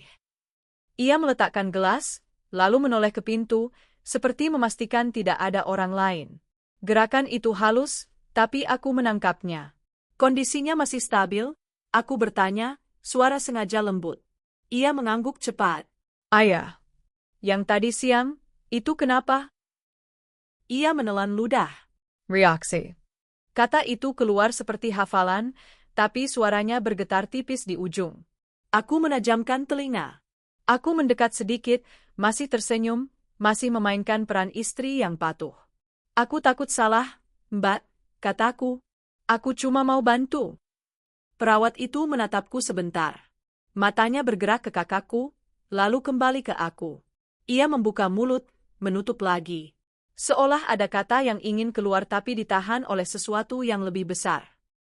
Bu, katanya akhirnya, sangat pelan, kalau ibu banyak tanya, nanti ibu dianggap mengganggu. Aku menahan napas. Itu bukan jawaban. Itu peringatan. Aku mengangguk, pura-pura menerima. Ayah. Ia berbalik hendak pergi, lalu berhenti di ambang pintu. Tidak menoleh. Hanya berkata cepat, hampir tanpa suara, seperti menjatuhkan batu kecil ke sumur. Jangan minum kalau labelnya beda. Lalu ia pergi. Aku berdiri membeku. Kakaka menatapku, matanya melebar. Apa dia barusan? Kakakku berbisik. Aku mengangguk pelan, tapi tidak berani bicara. Peringatan itu terlalu spesifik untuk disebut kebetulan. Dan terlalu berbahaya untuk diucapkan keras-keras. Malam turun. Kakakku pulang untuk menjemput anakku di rumah kakakku. Aku sendirian lagi. Di ponselku, ada pesan suara dari anakku yang masuk beberapa jam lalu. Aku belum mendengarnya. Aku takut suaranya akan meretakkan kontrol yang susah payahku bangun. Aku menunggu suamiku bangun sedikit. Saat ia membuka mata, aku tidak langsung memberi obat. Aku memeriksa label berkali-kali, membandingkan dengan catatan yang kubuat sendiri. Angka-angka itu seperti teka-teki yang bisa membunuh. Kenapa lama? Suamiku bertanya lemah. Aku cek dulu, kataku. Ia menatapku, dan aku melihat ia mengerti lebih banyak daripada yang ia akui. Matanya berkedip pelen, sila berkata, lanjakan. Aku akhirnya memberinya obat yang sesuai catatan. Ia menelan dengan susah payah. Aku menunggu reaksinya, menatap setiap perubahan di wajahnya, setiap tarikan napas, setiap gerakan halus di jari. Beberapa saat, semuanya tenang. Terlalu tenang. Sekitar tengah malam, ponselku bergetar. Ada nomor tak dikenal. Aku menatap layar lama, lalu mengangkat. Bu Rani, suara pria, tenang. Aku menelan ludah. Ayah. Ini dari bagian administrasi rumah sakit. Ada dokumen yang perlu ibu tanda tangan besok pagi. Dokumen apa? Surat persetujuan tindakan lanjutan. Aku duduk lebih tegak. Tindakan apa? Dokternya yang akan jelaskan. Aku ingin bertanya nama dokter, tapi suara itu sudah melanjutkan, datar. Kalau ibu tidak tanda tangan, prosesnya bisa tertunda. Telepon ditutup. Aku menatap layar yang gelap. Kata-kata, tindakan lanjutan, berputar di kepala. Aku menatap suamiku yang tertidur, lalu menatap map di meja kecil. Map yang selalu dibawa perawat, selalu tertutup rapat. Aku berdiri pelan, mendekat ke meja. Tanganku ragu di atas map. Aku tahu ini melanggar, tapi aku juga tahu, melanggar aturan bisa jadi satu-satunya cara bertahan. Aku membuka map itu sedikit, mencari halaman persetujuan. Jantungku berdetak keras, seolah takut bunyinya didengar di lorong. Aku menemukan lembar yang berbeda, kertas putih bersih dengan beberapa kotak tanda tangan. Di bagian atas, tertulis nama suamiku, tanggal besok, dan jenis tindakan yang belum pernah disebutkan padaku. Aku membaca lagi, memastikan mataku tidak salah. Tindakan itu tidak terdengar seperti ringan. Ada kata-kata yang terasa berat, final, seperti pintu yang ditutup. Dan di bagian bawah halaman, sudah ada tanda tangan. Bukan tanda tanganku. Bukan tanda tangan suamiku. Aku mengenali gorisannya. Aku pernah melihatnya ratusan kali, di cek kecil, di kartu ucapan ulang tahun, di lembar persetujuan sekolah anak kami. Tanda tangan itu milik kakakku. Kertas itu tidak bergerak, tapi dunia di sekelilingku seperti bergeser 1 derajat. Cukup untuk membuat segala hal yang ku kenal terasa asing. Tanda tangan kakakku duduk di sana dengan tenang, tinta hitam yang rapi, seolah ia menandatangani hal sepele. Paket kurir, bukti terima, bukan izin untuk tindakan lanjutan pada tubuh suamiku. Aku menutup map perlahan. Terlalu pelan. Seakan suara kertas bisa memanggil orang di lorong. Tanganku dingin, tapi keringat terasa di punggung. Aku duduk kembali di kursi plastik, menatap suamiku yang tertidur. Napasnya terangkat turun di bawah masker oksigen, dan aku mendadak takut membangunkannya, takut ia membuka mata dan melihat aku berubah menjadi orang yang tidak ia kenal. Jam berdetak. Lampu kecil di panel monitor berkedip. Semua tampak normal. Dan justru karena itu, aku merasa seperti sedang sendirian di ruangan yang dindingnya bisa mendengar. Ponselku ada di pangkuan. Ada pesan masuk dari kakakku beberapa menit lalu, udah sampai rumah. Anak udah tidur. Kalimat itu biasanya menenangkan. Malam ini, kalimat itu terasa seperti bukti bahwa ia jauh dari sini saat tanda tangan itu dibuat, atau justru dibuat sebelum ia pergi, saat aku lengah. Aku menarik napas panjang, lalu pendek. Aku mencoba memikirkan kemungkinan yang paling ringan dulu, seperti menimbang benda tajam tanpa menyentuhnya. Mungkin tanda tangan itu bukan tanda tangan asli, mungkin dipalsukan. Tapi kenapa harus miliknya? Kenapa tidak tanda tangan acak? Mereka pasti tahu aku akan mengenalinya. Atau mereka yakin aku tidak akan berani mengatakannya. Aku memejamkan mata beberapa detik. Dalam gelap, ingatan kecil bermunculan seperti serpihan. Kakakku yang selalu cepat membantu, selalu menawarkan diri, selalu mengambil alih saat aku kelelahan. Kakakku yang tahu nomor BPJS suamiku, yang sering mengurus administrasi. Kakakku yang pegang ponselku beberapa kali karena aku ke toilet. Kakakku yang malam ini pulang membawa anakku. Aku membuka mata lagi. Di tenggorokanku ada rasa pahit, seperti kopi kantin yang dingin. Aku tidak bisa langsung menyimpulkan ia jahat. Tapi aku juga tidak bisa lagi membiarkan keluarga menjadi kata yang otomatis aman. Aku berdiri, mengambil botol air, minum seteguk yang tidak menyentuh rasa haus. Lalu aku menunggu sampai lewat tengah malam, sampai langkah kaki di koridor jarang, sampai ruang tunggu mulai sepi. Pintu kamar terbuka pelan. Perawat muda itu masuk. Yang pernah menegurku, yang tadi meninggalkan kalimat seperti pisau kecil, jangan minum kalau labelnya beda. Ia membawa catatan shift dan satu gelas kecil. Ia berhenti saat melihatku masih berdiri. Matanya menatapku sebentar lebih lama, lalu bergerak cepat ke wajah suamiku, ke monitor, kembali padaku. Ada ketegangan halus di antara kami, seperti dua orang yang baru saja melihat hal yang sama tapi tidak boleh membicarakannya. Bu belum tidur? Ia bertanya pelan. Aku menggeleng. Ia menaruh gelas di meja, tetapi tangannya tidak langsung lepas. Seolah ia menahan sesuatu yang ingin jatuh. Aku menunggu. Aku tidak bertanya dulu. Aku belajar. Pertanyaan di tempat ini seperti mengetuk pintu yang bisa memanggil orang lain. Perawat itu menelan ludah. Besok pagi ada tindakan, katanya. Aku tahu, jawabku, dan suaraku terdengar lebih datar daripada yang kurencanakan. Ia mengangguk kecil. Dokternya, tegas. Aku memandangnya. Kamu yang tadi bilang, labelnya beda. Perawat itu menegang seketika. Matanya bergerak ke pintu, lalu ke sudut ruangan, seperti mencari kamera. Ia merapikan ujung seragamnya, menekan saku, seperti mencoba memastikan tidak ada apapun yang jatuh. Aku tidak bilang apa-apa, katanya cepat. Aku menahan napas, lalu pelan-pelan duduk. Aku tidak akan sebut namamu. Ia tidak menjawab, tapi bahunya turun sedikit, seperti beban kecil dilepas. Aku menunduk, berpura-pura merapikan selimut suami, lalu berbicara pelan, tanpa menatap langsung. Aku menemukan surat persetujuan. Sudah ditandatangani. Henning. Bunyi monitor terdengar lebih jelas. Bukan tanda tanganku, lanjutku. Perawat itu diam terlalu lama. Lalu ia berkata, hampir tak terdengar, itu sering terjadi. Aku menoleh cepat. Apa maksudmu? Ia menggigit bibir, menyesal, lalu menghela napas pelan. Aku tidak boleh ngomong. Kamu sudah ngomong, kataku, tenang, karena aku tahu nada tinggi hanya akan membuatnya mundur. Matanya berkedip cepat. Bu. Kalau ibu salah langkah, pasien bisa jadi dipercepat. Kata dipercepat itu menggantung seperti bau formalin. Aku merasakan kulit di lengan berdiri.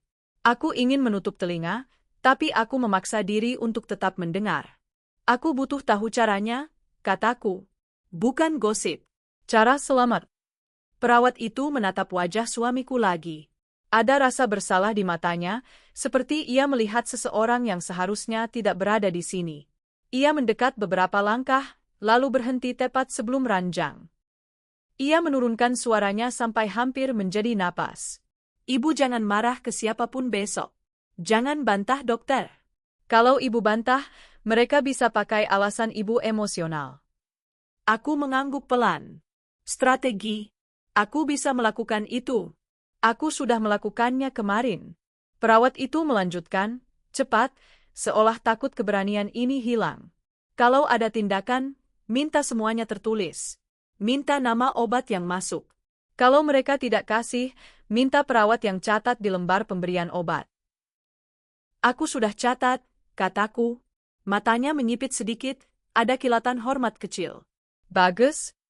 Aku menelan ludah. Bagian yang paling sulit ada di depan. Tanda tangan yang ada di surat itu, milik kakakku. Perawat itu membeku. Sekejap, wajahnya kehilangan warna. Lalu ia mengalihkan pandangannya, seperti tidak ingin ikut terseret. Aku tidak tahu soal itu, katanya pelan. Aku tidak memaksanya. Aku hanya berkata, tapi kalau mereka bisa pakai tanda tangan dia, berarti dia ada di jalur mereka. Perawat itu menarik napas, seolah menahan kata. Ia memejamkan mata sebentar, lalu membuka lagi dengan keputusan kecil yang terlihat di wajahnya. Bu, di sini ada orang yang masuk bukan cuma keluarga. Maksudmu? Ada yang ngaku keluarga, ada yang ngaku kuasa. Administrasi kadang, tidak cek. Aku menatapnya tajam. Ada yang mengaku kuasa atas suamiku. Ia tidak menjawab langsung. Ia hanya menggerakkan dagunya sedikit, arah meja kecil tempat map tadi. Isyarat yang sangat halus. Lalu ia berkata, ibu harus pegang identitas. Jangan titip. Aku merasakan tenggorokan mengeras.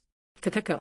Aku memikirkan semua momen ketika aku memberikan dompet atau KTP ke dia karena tanganku penuh, karena aku percaya. Aku berusaha mengatur napas. Kamu kenal dokter yang pegang suamiku? Perawat itu mengangguk kecil. Semua orang kenal. Kenapa? Ia menatapku lama, dan aku melihat ketakutan yang nyata, bukan dramatis. Ketakutan orang biasa yang bekerja di sistem besar. Dia punya orang, kata perawat itu akhirnya. Orang? Di luar rumah sakit. Aku menelan ludah. Aku teringat kalimat kakakku tadi, relasi. Dan tiba-tiba semua terasa lebih luas daripada dinding putih ini. Perawat muda itu melangkah mundur, seolah sudah terlalu jauh. Aku harus lanjut ronde. Aku menahan, tapi bukan dengan tangan. Dengan kata yang paling jujur. Kalau kamu pergi sekarang, besok mungkin aku tidak bisa bicara lagi. Ia membeku. Aku melanjutkan, pelan, seolah bicara pada diri sendiri. Aku tidak punya orang di sini. Aku cuma punya suamiku. Dan anakku. Kalau suamiku hilang? Suaraku putuskan sebelum menjadi lemah. Keheningen menggantikan sisanya. Perawat itu menatap ranjang lagi, lalu berkata cepat, seperti orang melompat sebelum sempat berpikir, aku bisa bantu satu hal. Aku menahan napas. Apa? Ia merogoh saku seragamnya. Tangannya gemetar kecil. Ia mengeluarkan kertas kecil yang dilipat dua, bukan dokumen resmi, lebih seperti catatan pribadi. Ia meletakkannya di meja, tertutup oleh buku catatanku, seolah hanya kertas biasa. Nomor ini, katanya. Hubungi kalau ibu lihat label beda lagi. Atau kalau ada orang minta tanda tangan. Aku menatap angka itu. Nomor ponsel.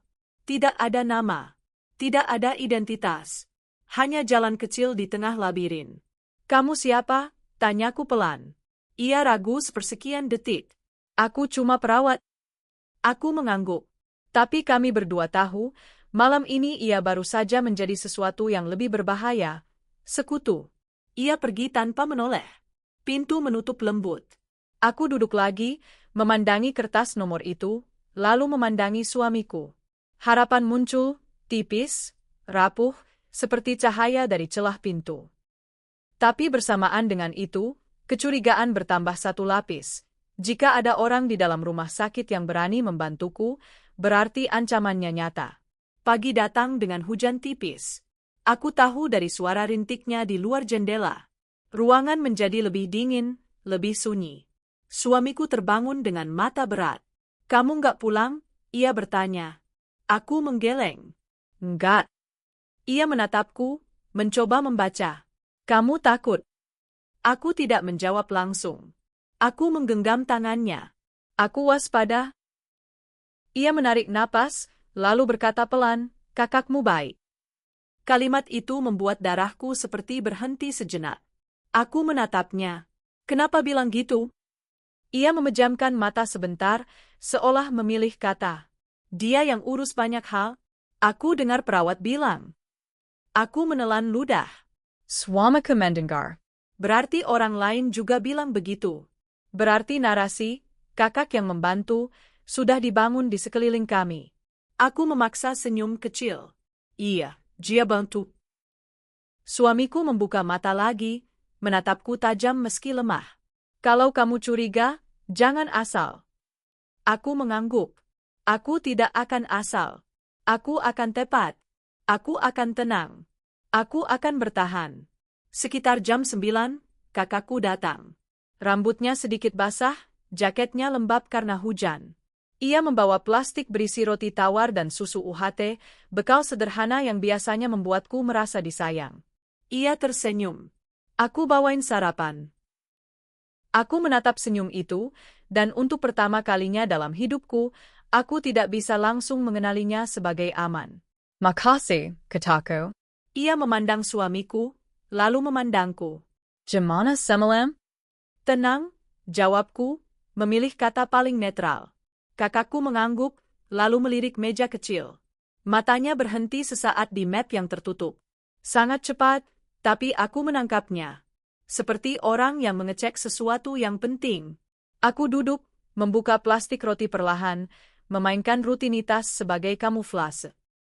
Tadi malam ada telepon administrasi. Katanya ada dokumen harus ditandatangani. Kakakku tidak langsung menatapku. Ia membuka susu, menuang ke gelas. Gerakannya sedikit terlalu cepat. "Oja, dokumen apa?" "Surat persetujuan tindakan." Ia mengangguk. "Jawahar." "Wajar kalau sudah ada tanda tangan," tanyaku, masih lembut. Ia berhenti, sepersekian detik. Lalu tertawa kecil. "Mungkin mereka salah taruh." Aku menatapnya tanpa ekspresi. "Tanda tangannya mirip kamu." Senyumnya melekat, tapi matanya berubah. Ada kilat kecil, cepat, lalu hilang. Kamu kapek ran. "Bisa aja kamu salah lihat." Aku mengangguk pelan, seolah menerima. Lalu aku berkata, sangat tenang, "Aku pengen lihat kamu tanda tangan sekarang." Kakakku menegang, tapi masih berusaha tertawa. "Buat apa?" "Kamu lagi, aneh." "Aku cuma mau bandingin," kataku. "Biar aku yakin aku salah." Ruangan terasa lebih sempit. Hujan di luar terdengar lebih jelas. Suamiku menatap kami bergantian, bingung. "Kenapa?" ia bertanya lemah. "Tidak apa-apa," kakakku cepat menyela. "Rani cuma tegang." Aku mengambil kertas kosong dari buku catatanku, meletakkannya di meja. Aku menyodorkan pena. Tidak memaksa dengan tangan, tapi dengan diam. Diam yang menuntut. Kakakku menatap pena itu lama. Lama sekali. Lalu ia mengambilnya, menandatangani dengan gerakan cepat, seolah ingin segera selesai. Aku melihat goresannya. Rapi. Sama. Terlalu sama. Dadaku tidak meledak. Yang muncul justru dingin, seperti air disiram pelan ke bara. Bukti tidak selalu datang dengan teriakan. Kadang ia datang dengan garis tinta. Aku mengangkat kertas itu, membandingkan dengan ingatan tanda tangan di surat. Sama ritmenya. Sama lengkungnya. Sama hentakan terakhir. Aku menaruh kertas itu kembali, pelan. Makasih. Kakakku tersenyum lagi, tapi kali ini senyumnya lebih rapuh. "Kamu mau makan? Nanti kamu sakit." Aku mengangguk. Aku menggigit roti tawar tanpa rasa. Di bawah lidah, aku merasakan besi, bukan dari roti, dari kenyataan. Aku menunggu sampai kakakku pergi sebentar ke toilet. Saat itu, Ponselnya yang ia taruh di kursi bergetar. Layarnya menyala sebentar, menampilkan notifikasi singkat sebelum menggelap lagi. Nama pengirimnya muncul hanya 1 detik. Tapi cukup. Bukan nama keluarga, bukan nama teman. Tertulis, Dr. Arga. Aku menatap layar yang kembali gelap dan jantungku tidak berdetak lebih cepat.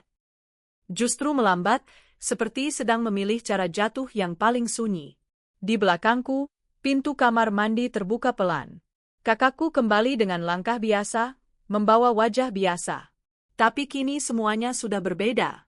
Dan aku akhirnya mengerti, motifnya bukan sekadar membantu. Motifnya terhubung langsung dengan orang yang memegang jarum, yang memegang prosedur, yang memegang hidup suamiku. Aku tersenyum kecil padanya, seperti orang yang tidak tahu apa-apa.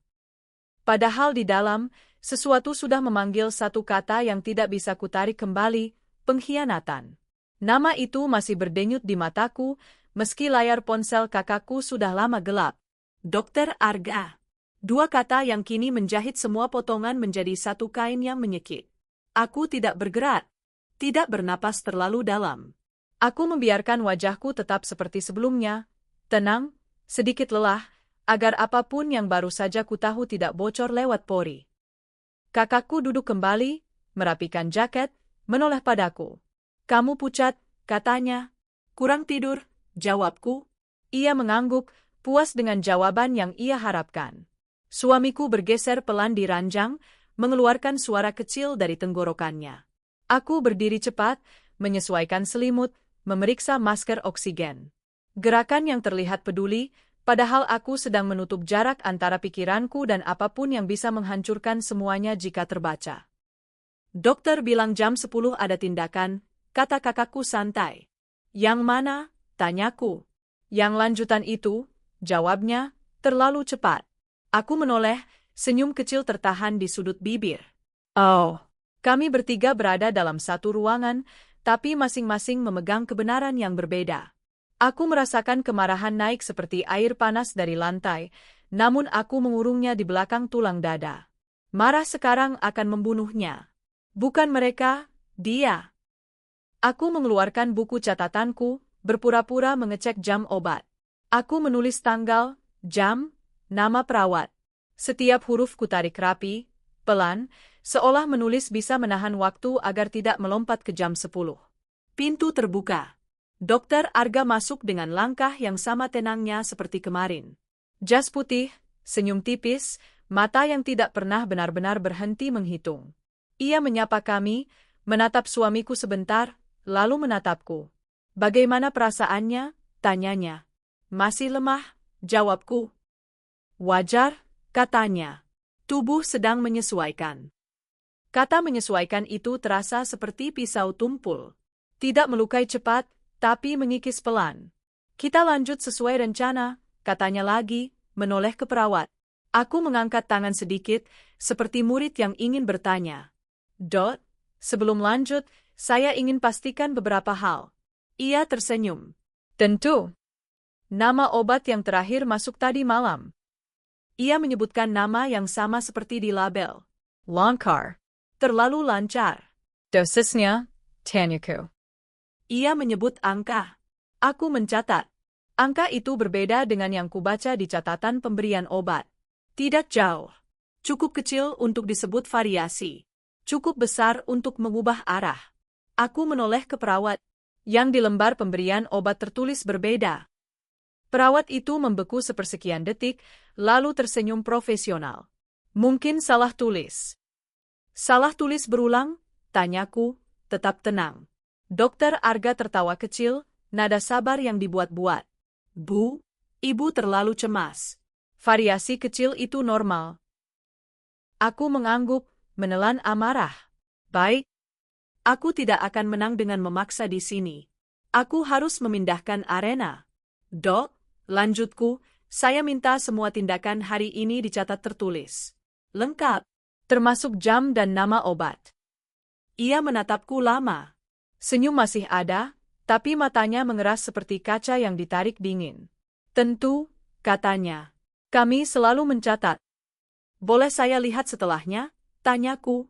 Ia mengangguk. Nanti. Nanti adalah kata yang selalu dipakai untuk mengulur.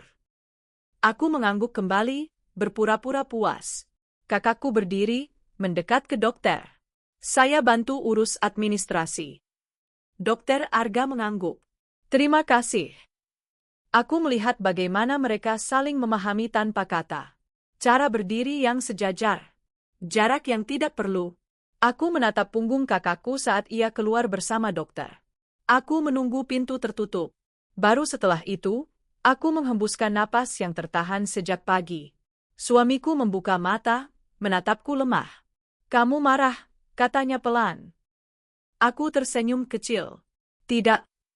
Kamu menahan, katanya. Aku menunduk, mendekatkan wajah ke telinganya. Dengar aku, bisikku. Apapun yang terjadi, kamu ikuti aku. Jangan setujui apapun tanpa aku. Ia menatapku, kebingungan dan kepercayaan bercampur. Kamu percaya kakakmu? Pertanyaan itu menghantam lebih keras daripada tuduhan. Aku memilih kata dengan hati-hati. Aku percaya kamu. Ia mengangguk pelan. Aku meremas tangannya, memberi tekanan kecil yang berarti, bertahan. Beberapa menit kemudian, perawat muda itu kembali. Tatapannya cepat menyapu ruangan, lalu berhenti di mataku. Ada tanya di sana. Bu, katanya pelan, dokumen persetujuan perlu ditandatangani. Aku berdiri. Aku ingin lihat dulu. Ia ragu, lalu menyerahkan map. Aku membukanya. Halaman yang sama. Tindakan lanjutan. Nama suamiku. Tanggal hari ini. Kolom tanda tangan kosong, yang kemarin terisi.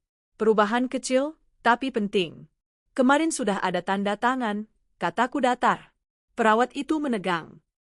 Yang mana, Bu? Aku lihat sendiri, kataku. Sekarang hilang. Ia menelan ludah. Mungkin diganti. Diganti oleh siapa? Ia tidak menjawab.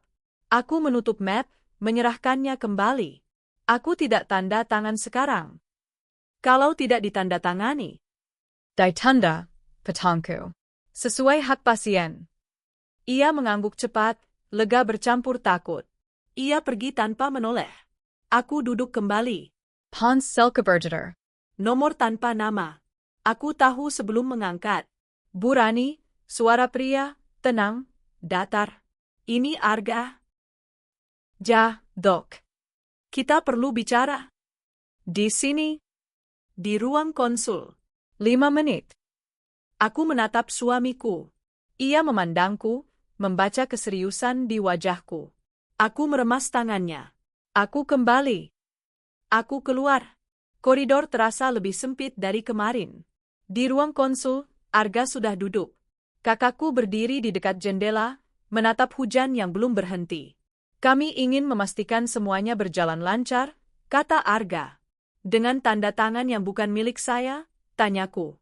Kakakku berbalik cepat. Kamu menira? Aku bertanya, jawabku. Arga mengangkat tangan, penengah yang sempurna. Bu, jangan salah paham. Dalam kondisi darurat, keluarga terdekat bisa. Menanda Tangani, Tanyaku. Atas nama siapa?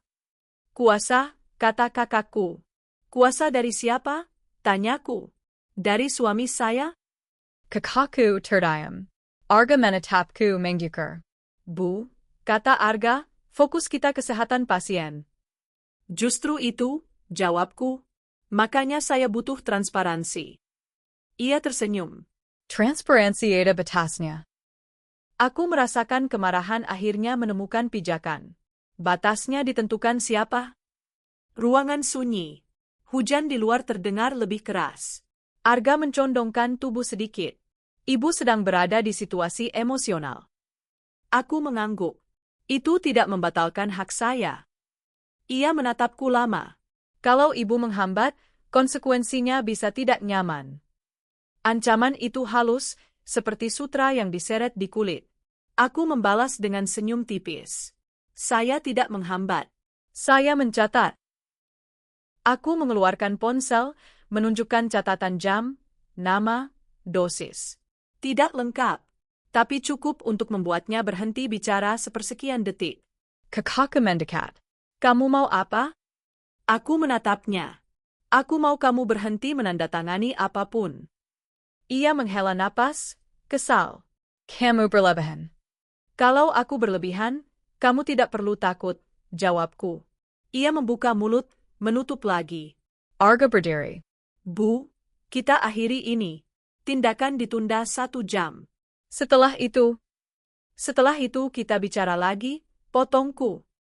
Ia mengangguk. Baik. Kami keluar. Aku kembali ke kamar. suamiku tertidur. Aku duduk, menunggu. Menunggu adalah satu-satunya kekuasaan yang kupunya sekarang. 1 jam berlalu. Ponselku bergetar lagi. Nomor perawat muda itu. Aku mengangkat. Bu bisik ya, ada perubahan. Perubahan apa? Obat yang tadi ditarik. Kenapa? Hasil lab. Lab apa? Ia diam. Lalu berkata cepat, hati-hati dengan jam 12. Telepon putus. Aku menatap jam. 11.50. Aku berdiri, berjalan ke meja perawat. Kakakku tidak ada. Arga tidak terlihat. Aku meminta salinan hasil lab. Tidak bisa, jawab perawat. Harus lewat dokter. Dokternya di mana?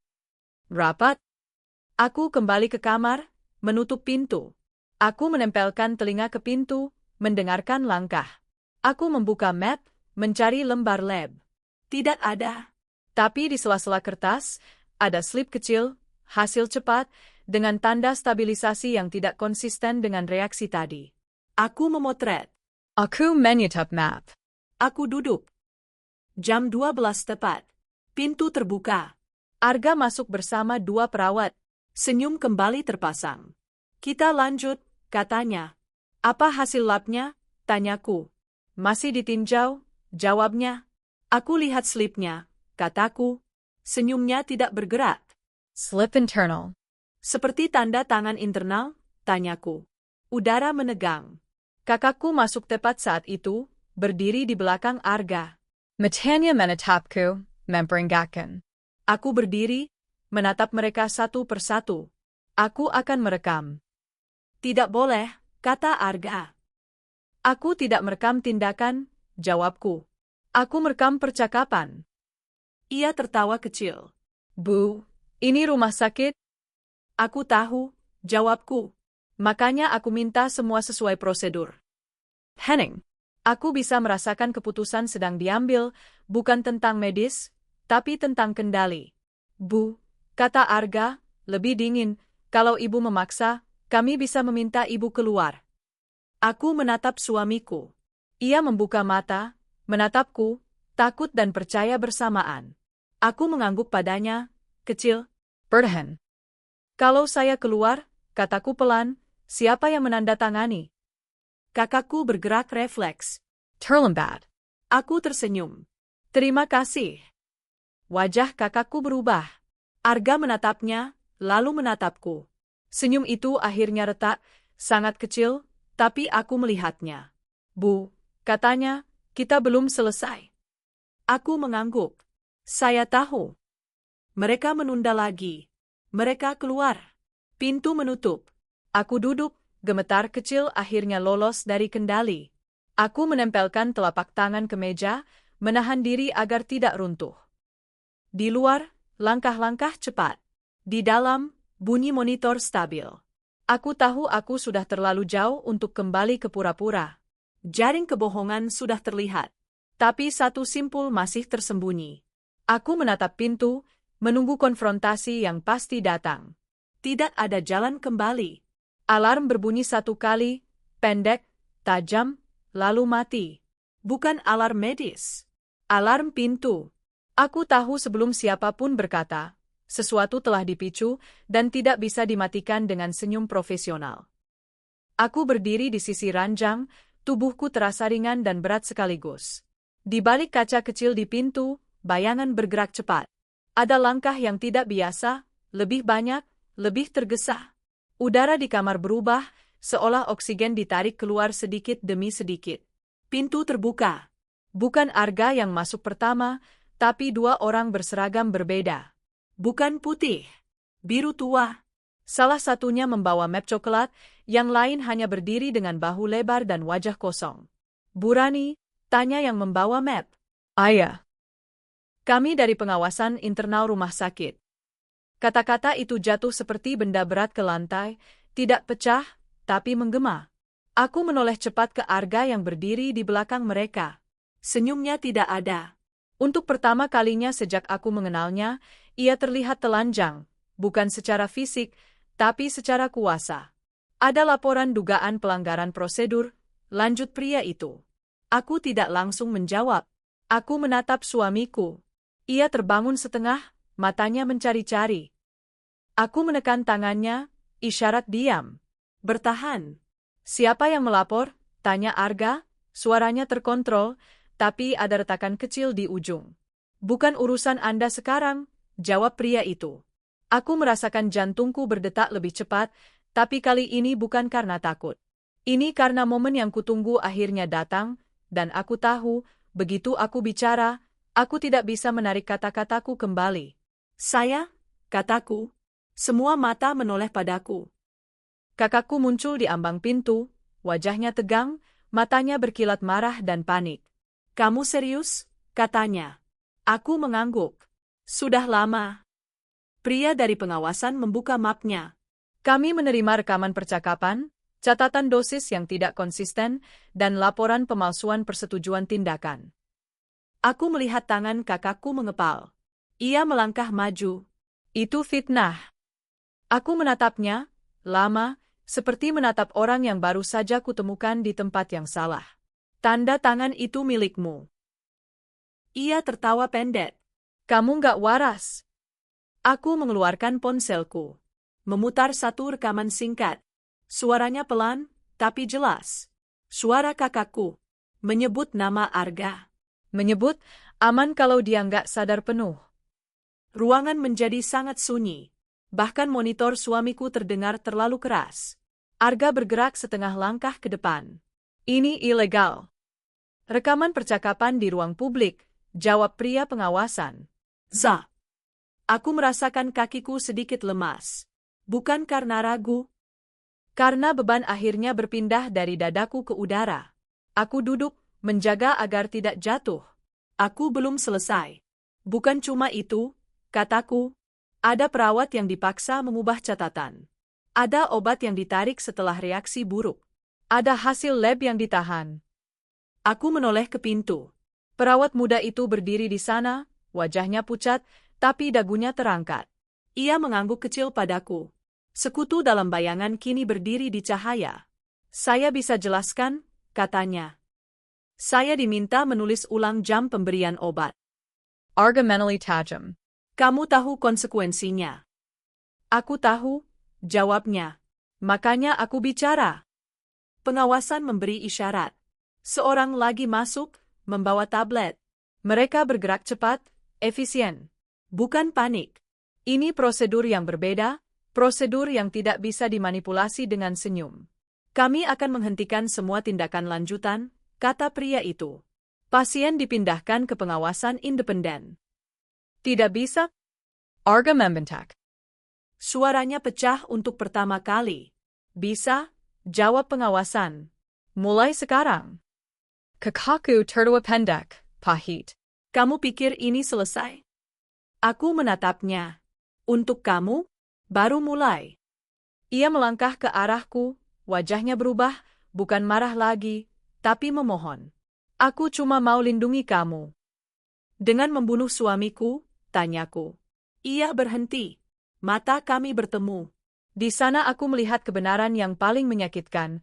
Ia tidak menganggap itu pembunuhan. Ia menganggapnya solusi. Dia terlalu banyak tahu, katanya pelan. Kalimat itu jatuh seperti palu terakhir. Tidak ada lagi ruang abu-abu. Pengawasan memberi isyarat pada petugas biru tua. Kakaka daidahan. Ia tidak melawan. Ia hanya menatapku, lama, seolah berharap aku menarik semuanya kembali. Aku tidak. Arga berdiri kaku, rahangnya menegang. Ini akan berdampak besar. Aku mengangguk. Aku tahu. Karir saya? Aku tahu. Keselamatan pasien. Jangan pakai itu, potongku. Kamu sudah melewati garis itu. Ia menutup mata sebentar, lalu membukanya dengan tatapan kosong. Tapung professionalism run to sepenanya. Yang tersisa hanyalah seseorang yang kalah menghitung langkah. Pengawasan mulai membaca hak, menyebut pasal, menyebut prosedur lanjutan. Kata-kata itu berputar di udara, tapi aku tidak sepenuhnya mendengarkan. Fokusku kembali ke ranjang. Suamiku terbangun lebih penuh. Matanya bergerak, mencoba memahami keramaian. Kenapa ramai? Tanyanya. Aku mendekat, menggenggam tangannya. Semuanya berhenti. Ia menatapku, bingung dan lelah. Kamu aman? Pertanyaan itu menghantamku lebih keras daripada semua ancaman. Aku mengangguk, meski suaraku tertahan. Kita aman. Itu bohong kecil. Tapi perlu. Perawat mengganti infus. Obat baru. Nama baru. Dosis yang masuk akal. Monitor berdetak lebih stabil. Aku menatap garis hijau itu seperti orang menatap pantai setelah hampir tenggelam. Arga dibawa keluar. Saat melewati pintu, ia menoleh padaku. Tatapannya bukan marah. Bukan takut. Lebih seperti heran. Heran bagaimana seorang istri yang kelelahan bisa merobek sistem yang ia andalkan. Kakaku di bawah setelannya. Tangannya di borgol. Ia tidak menangis. Ia tidak berteriak. Ia hanya menunduk, seolah malu tertangkap basah, bukan menyesal. Pintu tertutup. Keheningan datang bukan sebagai hadiah, tapi sebagai ruang kosong yang harus kuhadapi. Pengawasan tinggal sebentar, menjelaskan langkah berikutnya. Audit. Investigasi. Pendampingan hukum. Kata-kata itu terdengar jauh. Aku mengangguk, menyimpan semuanya untuk nanti. Saat mereka pergi, kamar kembali menjadi kamar. Hanya kami. Lampu. Monitor. Nafas. Aku duduk. Tangan suamiku masih dalam genggamanku. Hangatnya perlahan kembali. Kamu capek, katanya. Aku tersenyum kecil. Sedikit. Kamu marah? Aku berpikir. Marah sudah berubah bentuk. Ia kini menjadi sesuatu yang lebih tenang. Lebih berat. Aku selesai. Ia memejamkan mata. Maaf? Untuk apa? Aku bikin kamu kesini. Aku menggeleng, menelan air mata yang akhirnya naik. Kamu hidup. Itu cukup. Beberapa menit berlalu. Aku menutup mata, merasakan tubuhku sendiri untuk pertama kalinya hari itu. Ketegangan turun pelan, seperti tali yang dilepas satu persatu. Tapi ada satu hal yang belum selesai. Monitor berbunyi lagi. Kali ini bukan alarm. Perubahan kecil di ritme. Dokter baru masuk, bukan Arga. Wajahnya serius. Kondisinya masih kritis, katanya jujur. Reaksi sebelumnya memberi dampak. Kita perlu observasi ketat. Aku mengangguk. Kata kritis kini tidak lagi menghancurkan. Ia hanya fakta. Apa peluangnya?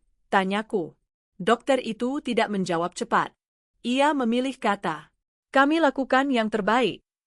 Aku menggenggam tangan suamiku lebih erat. Di luar, hujan berhenti. Cahaya sore masuk tipis dari jendela. Aku tahu kebenaran sudah keluar. Keadilan sudah bergerak. Tapi harga yang harus dibayar belum sepenuhnya dihitung. Aku menatap wajah suamiku yang pucat, napasnya naik turun pelan. Di tengah semua kemenangan kecil itu, satu hal masih menggantung, berat dan sunyi. Apakah tubuhnya akan memaafkan apa yang sudah dilakukan padanya? Aku duduk di sana, di antara lega dan takut, menunggu jawaban yang hanya waktu berani memberi. Setelah badai, keheningan tidak datang sebagai akhir. Ia datang sebagai ujian terakhir. Pagi datang tanpa alarm. Tidak ada bunyi tajam, tidak ada langkah tergesa. Hanya cahaya lembut yang merayap masuk dari sela gorden, menyentuh lantai rumah sakit yang dingin. Aku membuka mata dengan ragu, seperti takut dunia kembali berubah begitu aku sadar. Suamiku masih di sana. Napasnya terdengar, pelan, tidak sempurna, tapi nyata. Itu cukup untuk membuat dadaku mengendur sedikit. Aku duduk, merasakan berat di bahu, di punggung, di kepala. Tubuhku seperti menyimpan sisa-sisa malam panjang yang belum sepenuhnya pergi. Rumah sakit ini sama, tapi tidak lagi terasa netral. Setiap sudut kini membawa ingatan. Kursi plastik bukan sekadar kursi. Lorong bukan sekadar jalan. Semua punya gema. Semua punya bayangan. Seorang perawat masuk, wajahnya baru. Ia menyapa dengan suara rendah, sopan. Tidak tergesa. Tidak menutup-nutupi. Bagaimana tidurnya? Tanyanya. Terbangun, jawab kejujar. Ia mengangguk. Wajar. Kata itu kali ini tidak menyakitkan. Wajar terdengar seperti pengakuan, bukan pengalihan. Ia memeriksa monitor, mencatat dengan tenang. Tangannya bergerak tanpa gelisah. Aku mengawasinya, masih waspada, tapi tidak lagi siap menyerang. Dokter akan datang pagi ini, katanya. Yang baru. Aku mengangguk. Aku belajar untuk tidak mengharapkan apa-apa selain kejujuran sederhana. Ketika dokter itu datang, aku mengenalinya dari caranya berdiri. Tidak terlalu dekat. Tidak terlalu jauh. Ia membaca grafik dengan alis sedikit berkerut, lalu menoleh padaku. Kondisinya stabil, katanya. Aku menunggu. Tidak ada, tapi, yang diselipkan diam-diam. Tidak ada senyum yang menutupi sesuatu. Kita masih observasi, lanjutnya. Dampak sebelumnya tidak kecil. Tapi tubuhnya merespons. Aku mengangguk. Kata merespons terasa seperti langkah kecil di jalan panjang. Bukan janji. Bukan akhir. Tapi arah. Terima kasih, kataku. Ia mengangguk balik, lalu pergi. Tidak ada drama. Tidak ada kalimat besar. Hanya profesionalisme yang tenang. Dan untuk pertama kalinya sejak lama, aku tidak mencurigainya. Hari-hari berikutnya berjalan pelan. Terlalu pelan untuk disebut membosankan. Terlalu penuh untuk disebut tenang. Aku belajar menghitung waktu dengan cara baru, bukan jam, tapi perubahan kecil. Napas yang lebih dalam. Mata yang lebih fokus. Tangan yang tidak lagi gemetar saat ku genggam. Anakku datang bersama kakak iparku. Ia berdiri di ambang pintu, ragu, seperti tidak yakin apakah ruangan ini aman untuk masuk. Ayah, katanya pelan. Suamiku membuka mata. Senyum kecil muncul, berat tapi jujur.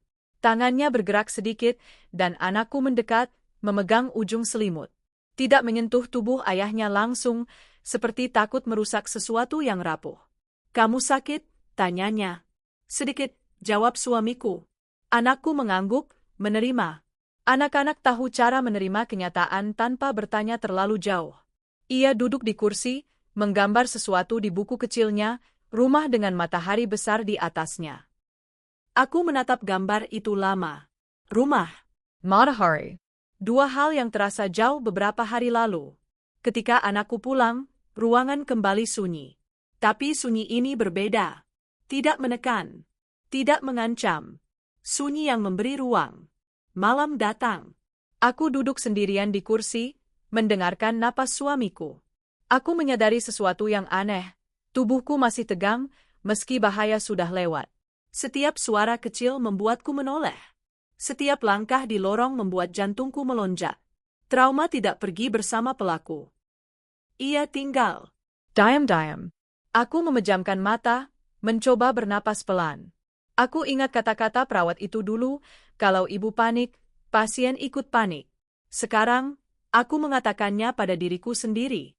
Kalau aku tidak tenang, luka ini akan terus terbuka. Aku mulai mencatat lagi. Bukan dosis. Bukan jam. Tapi perasaan. Hal-hal kecil yang membuatku waspada.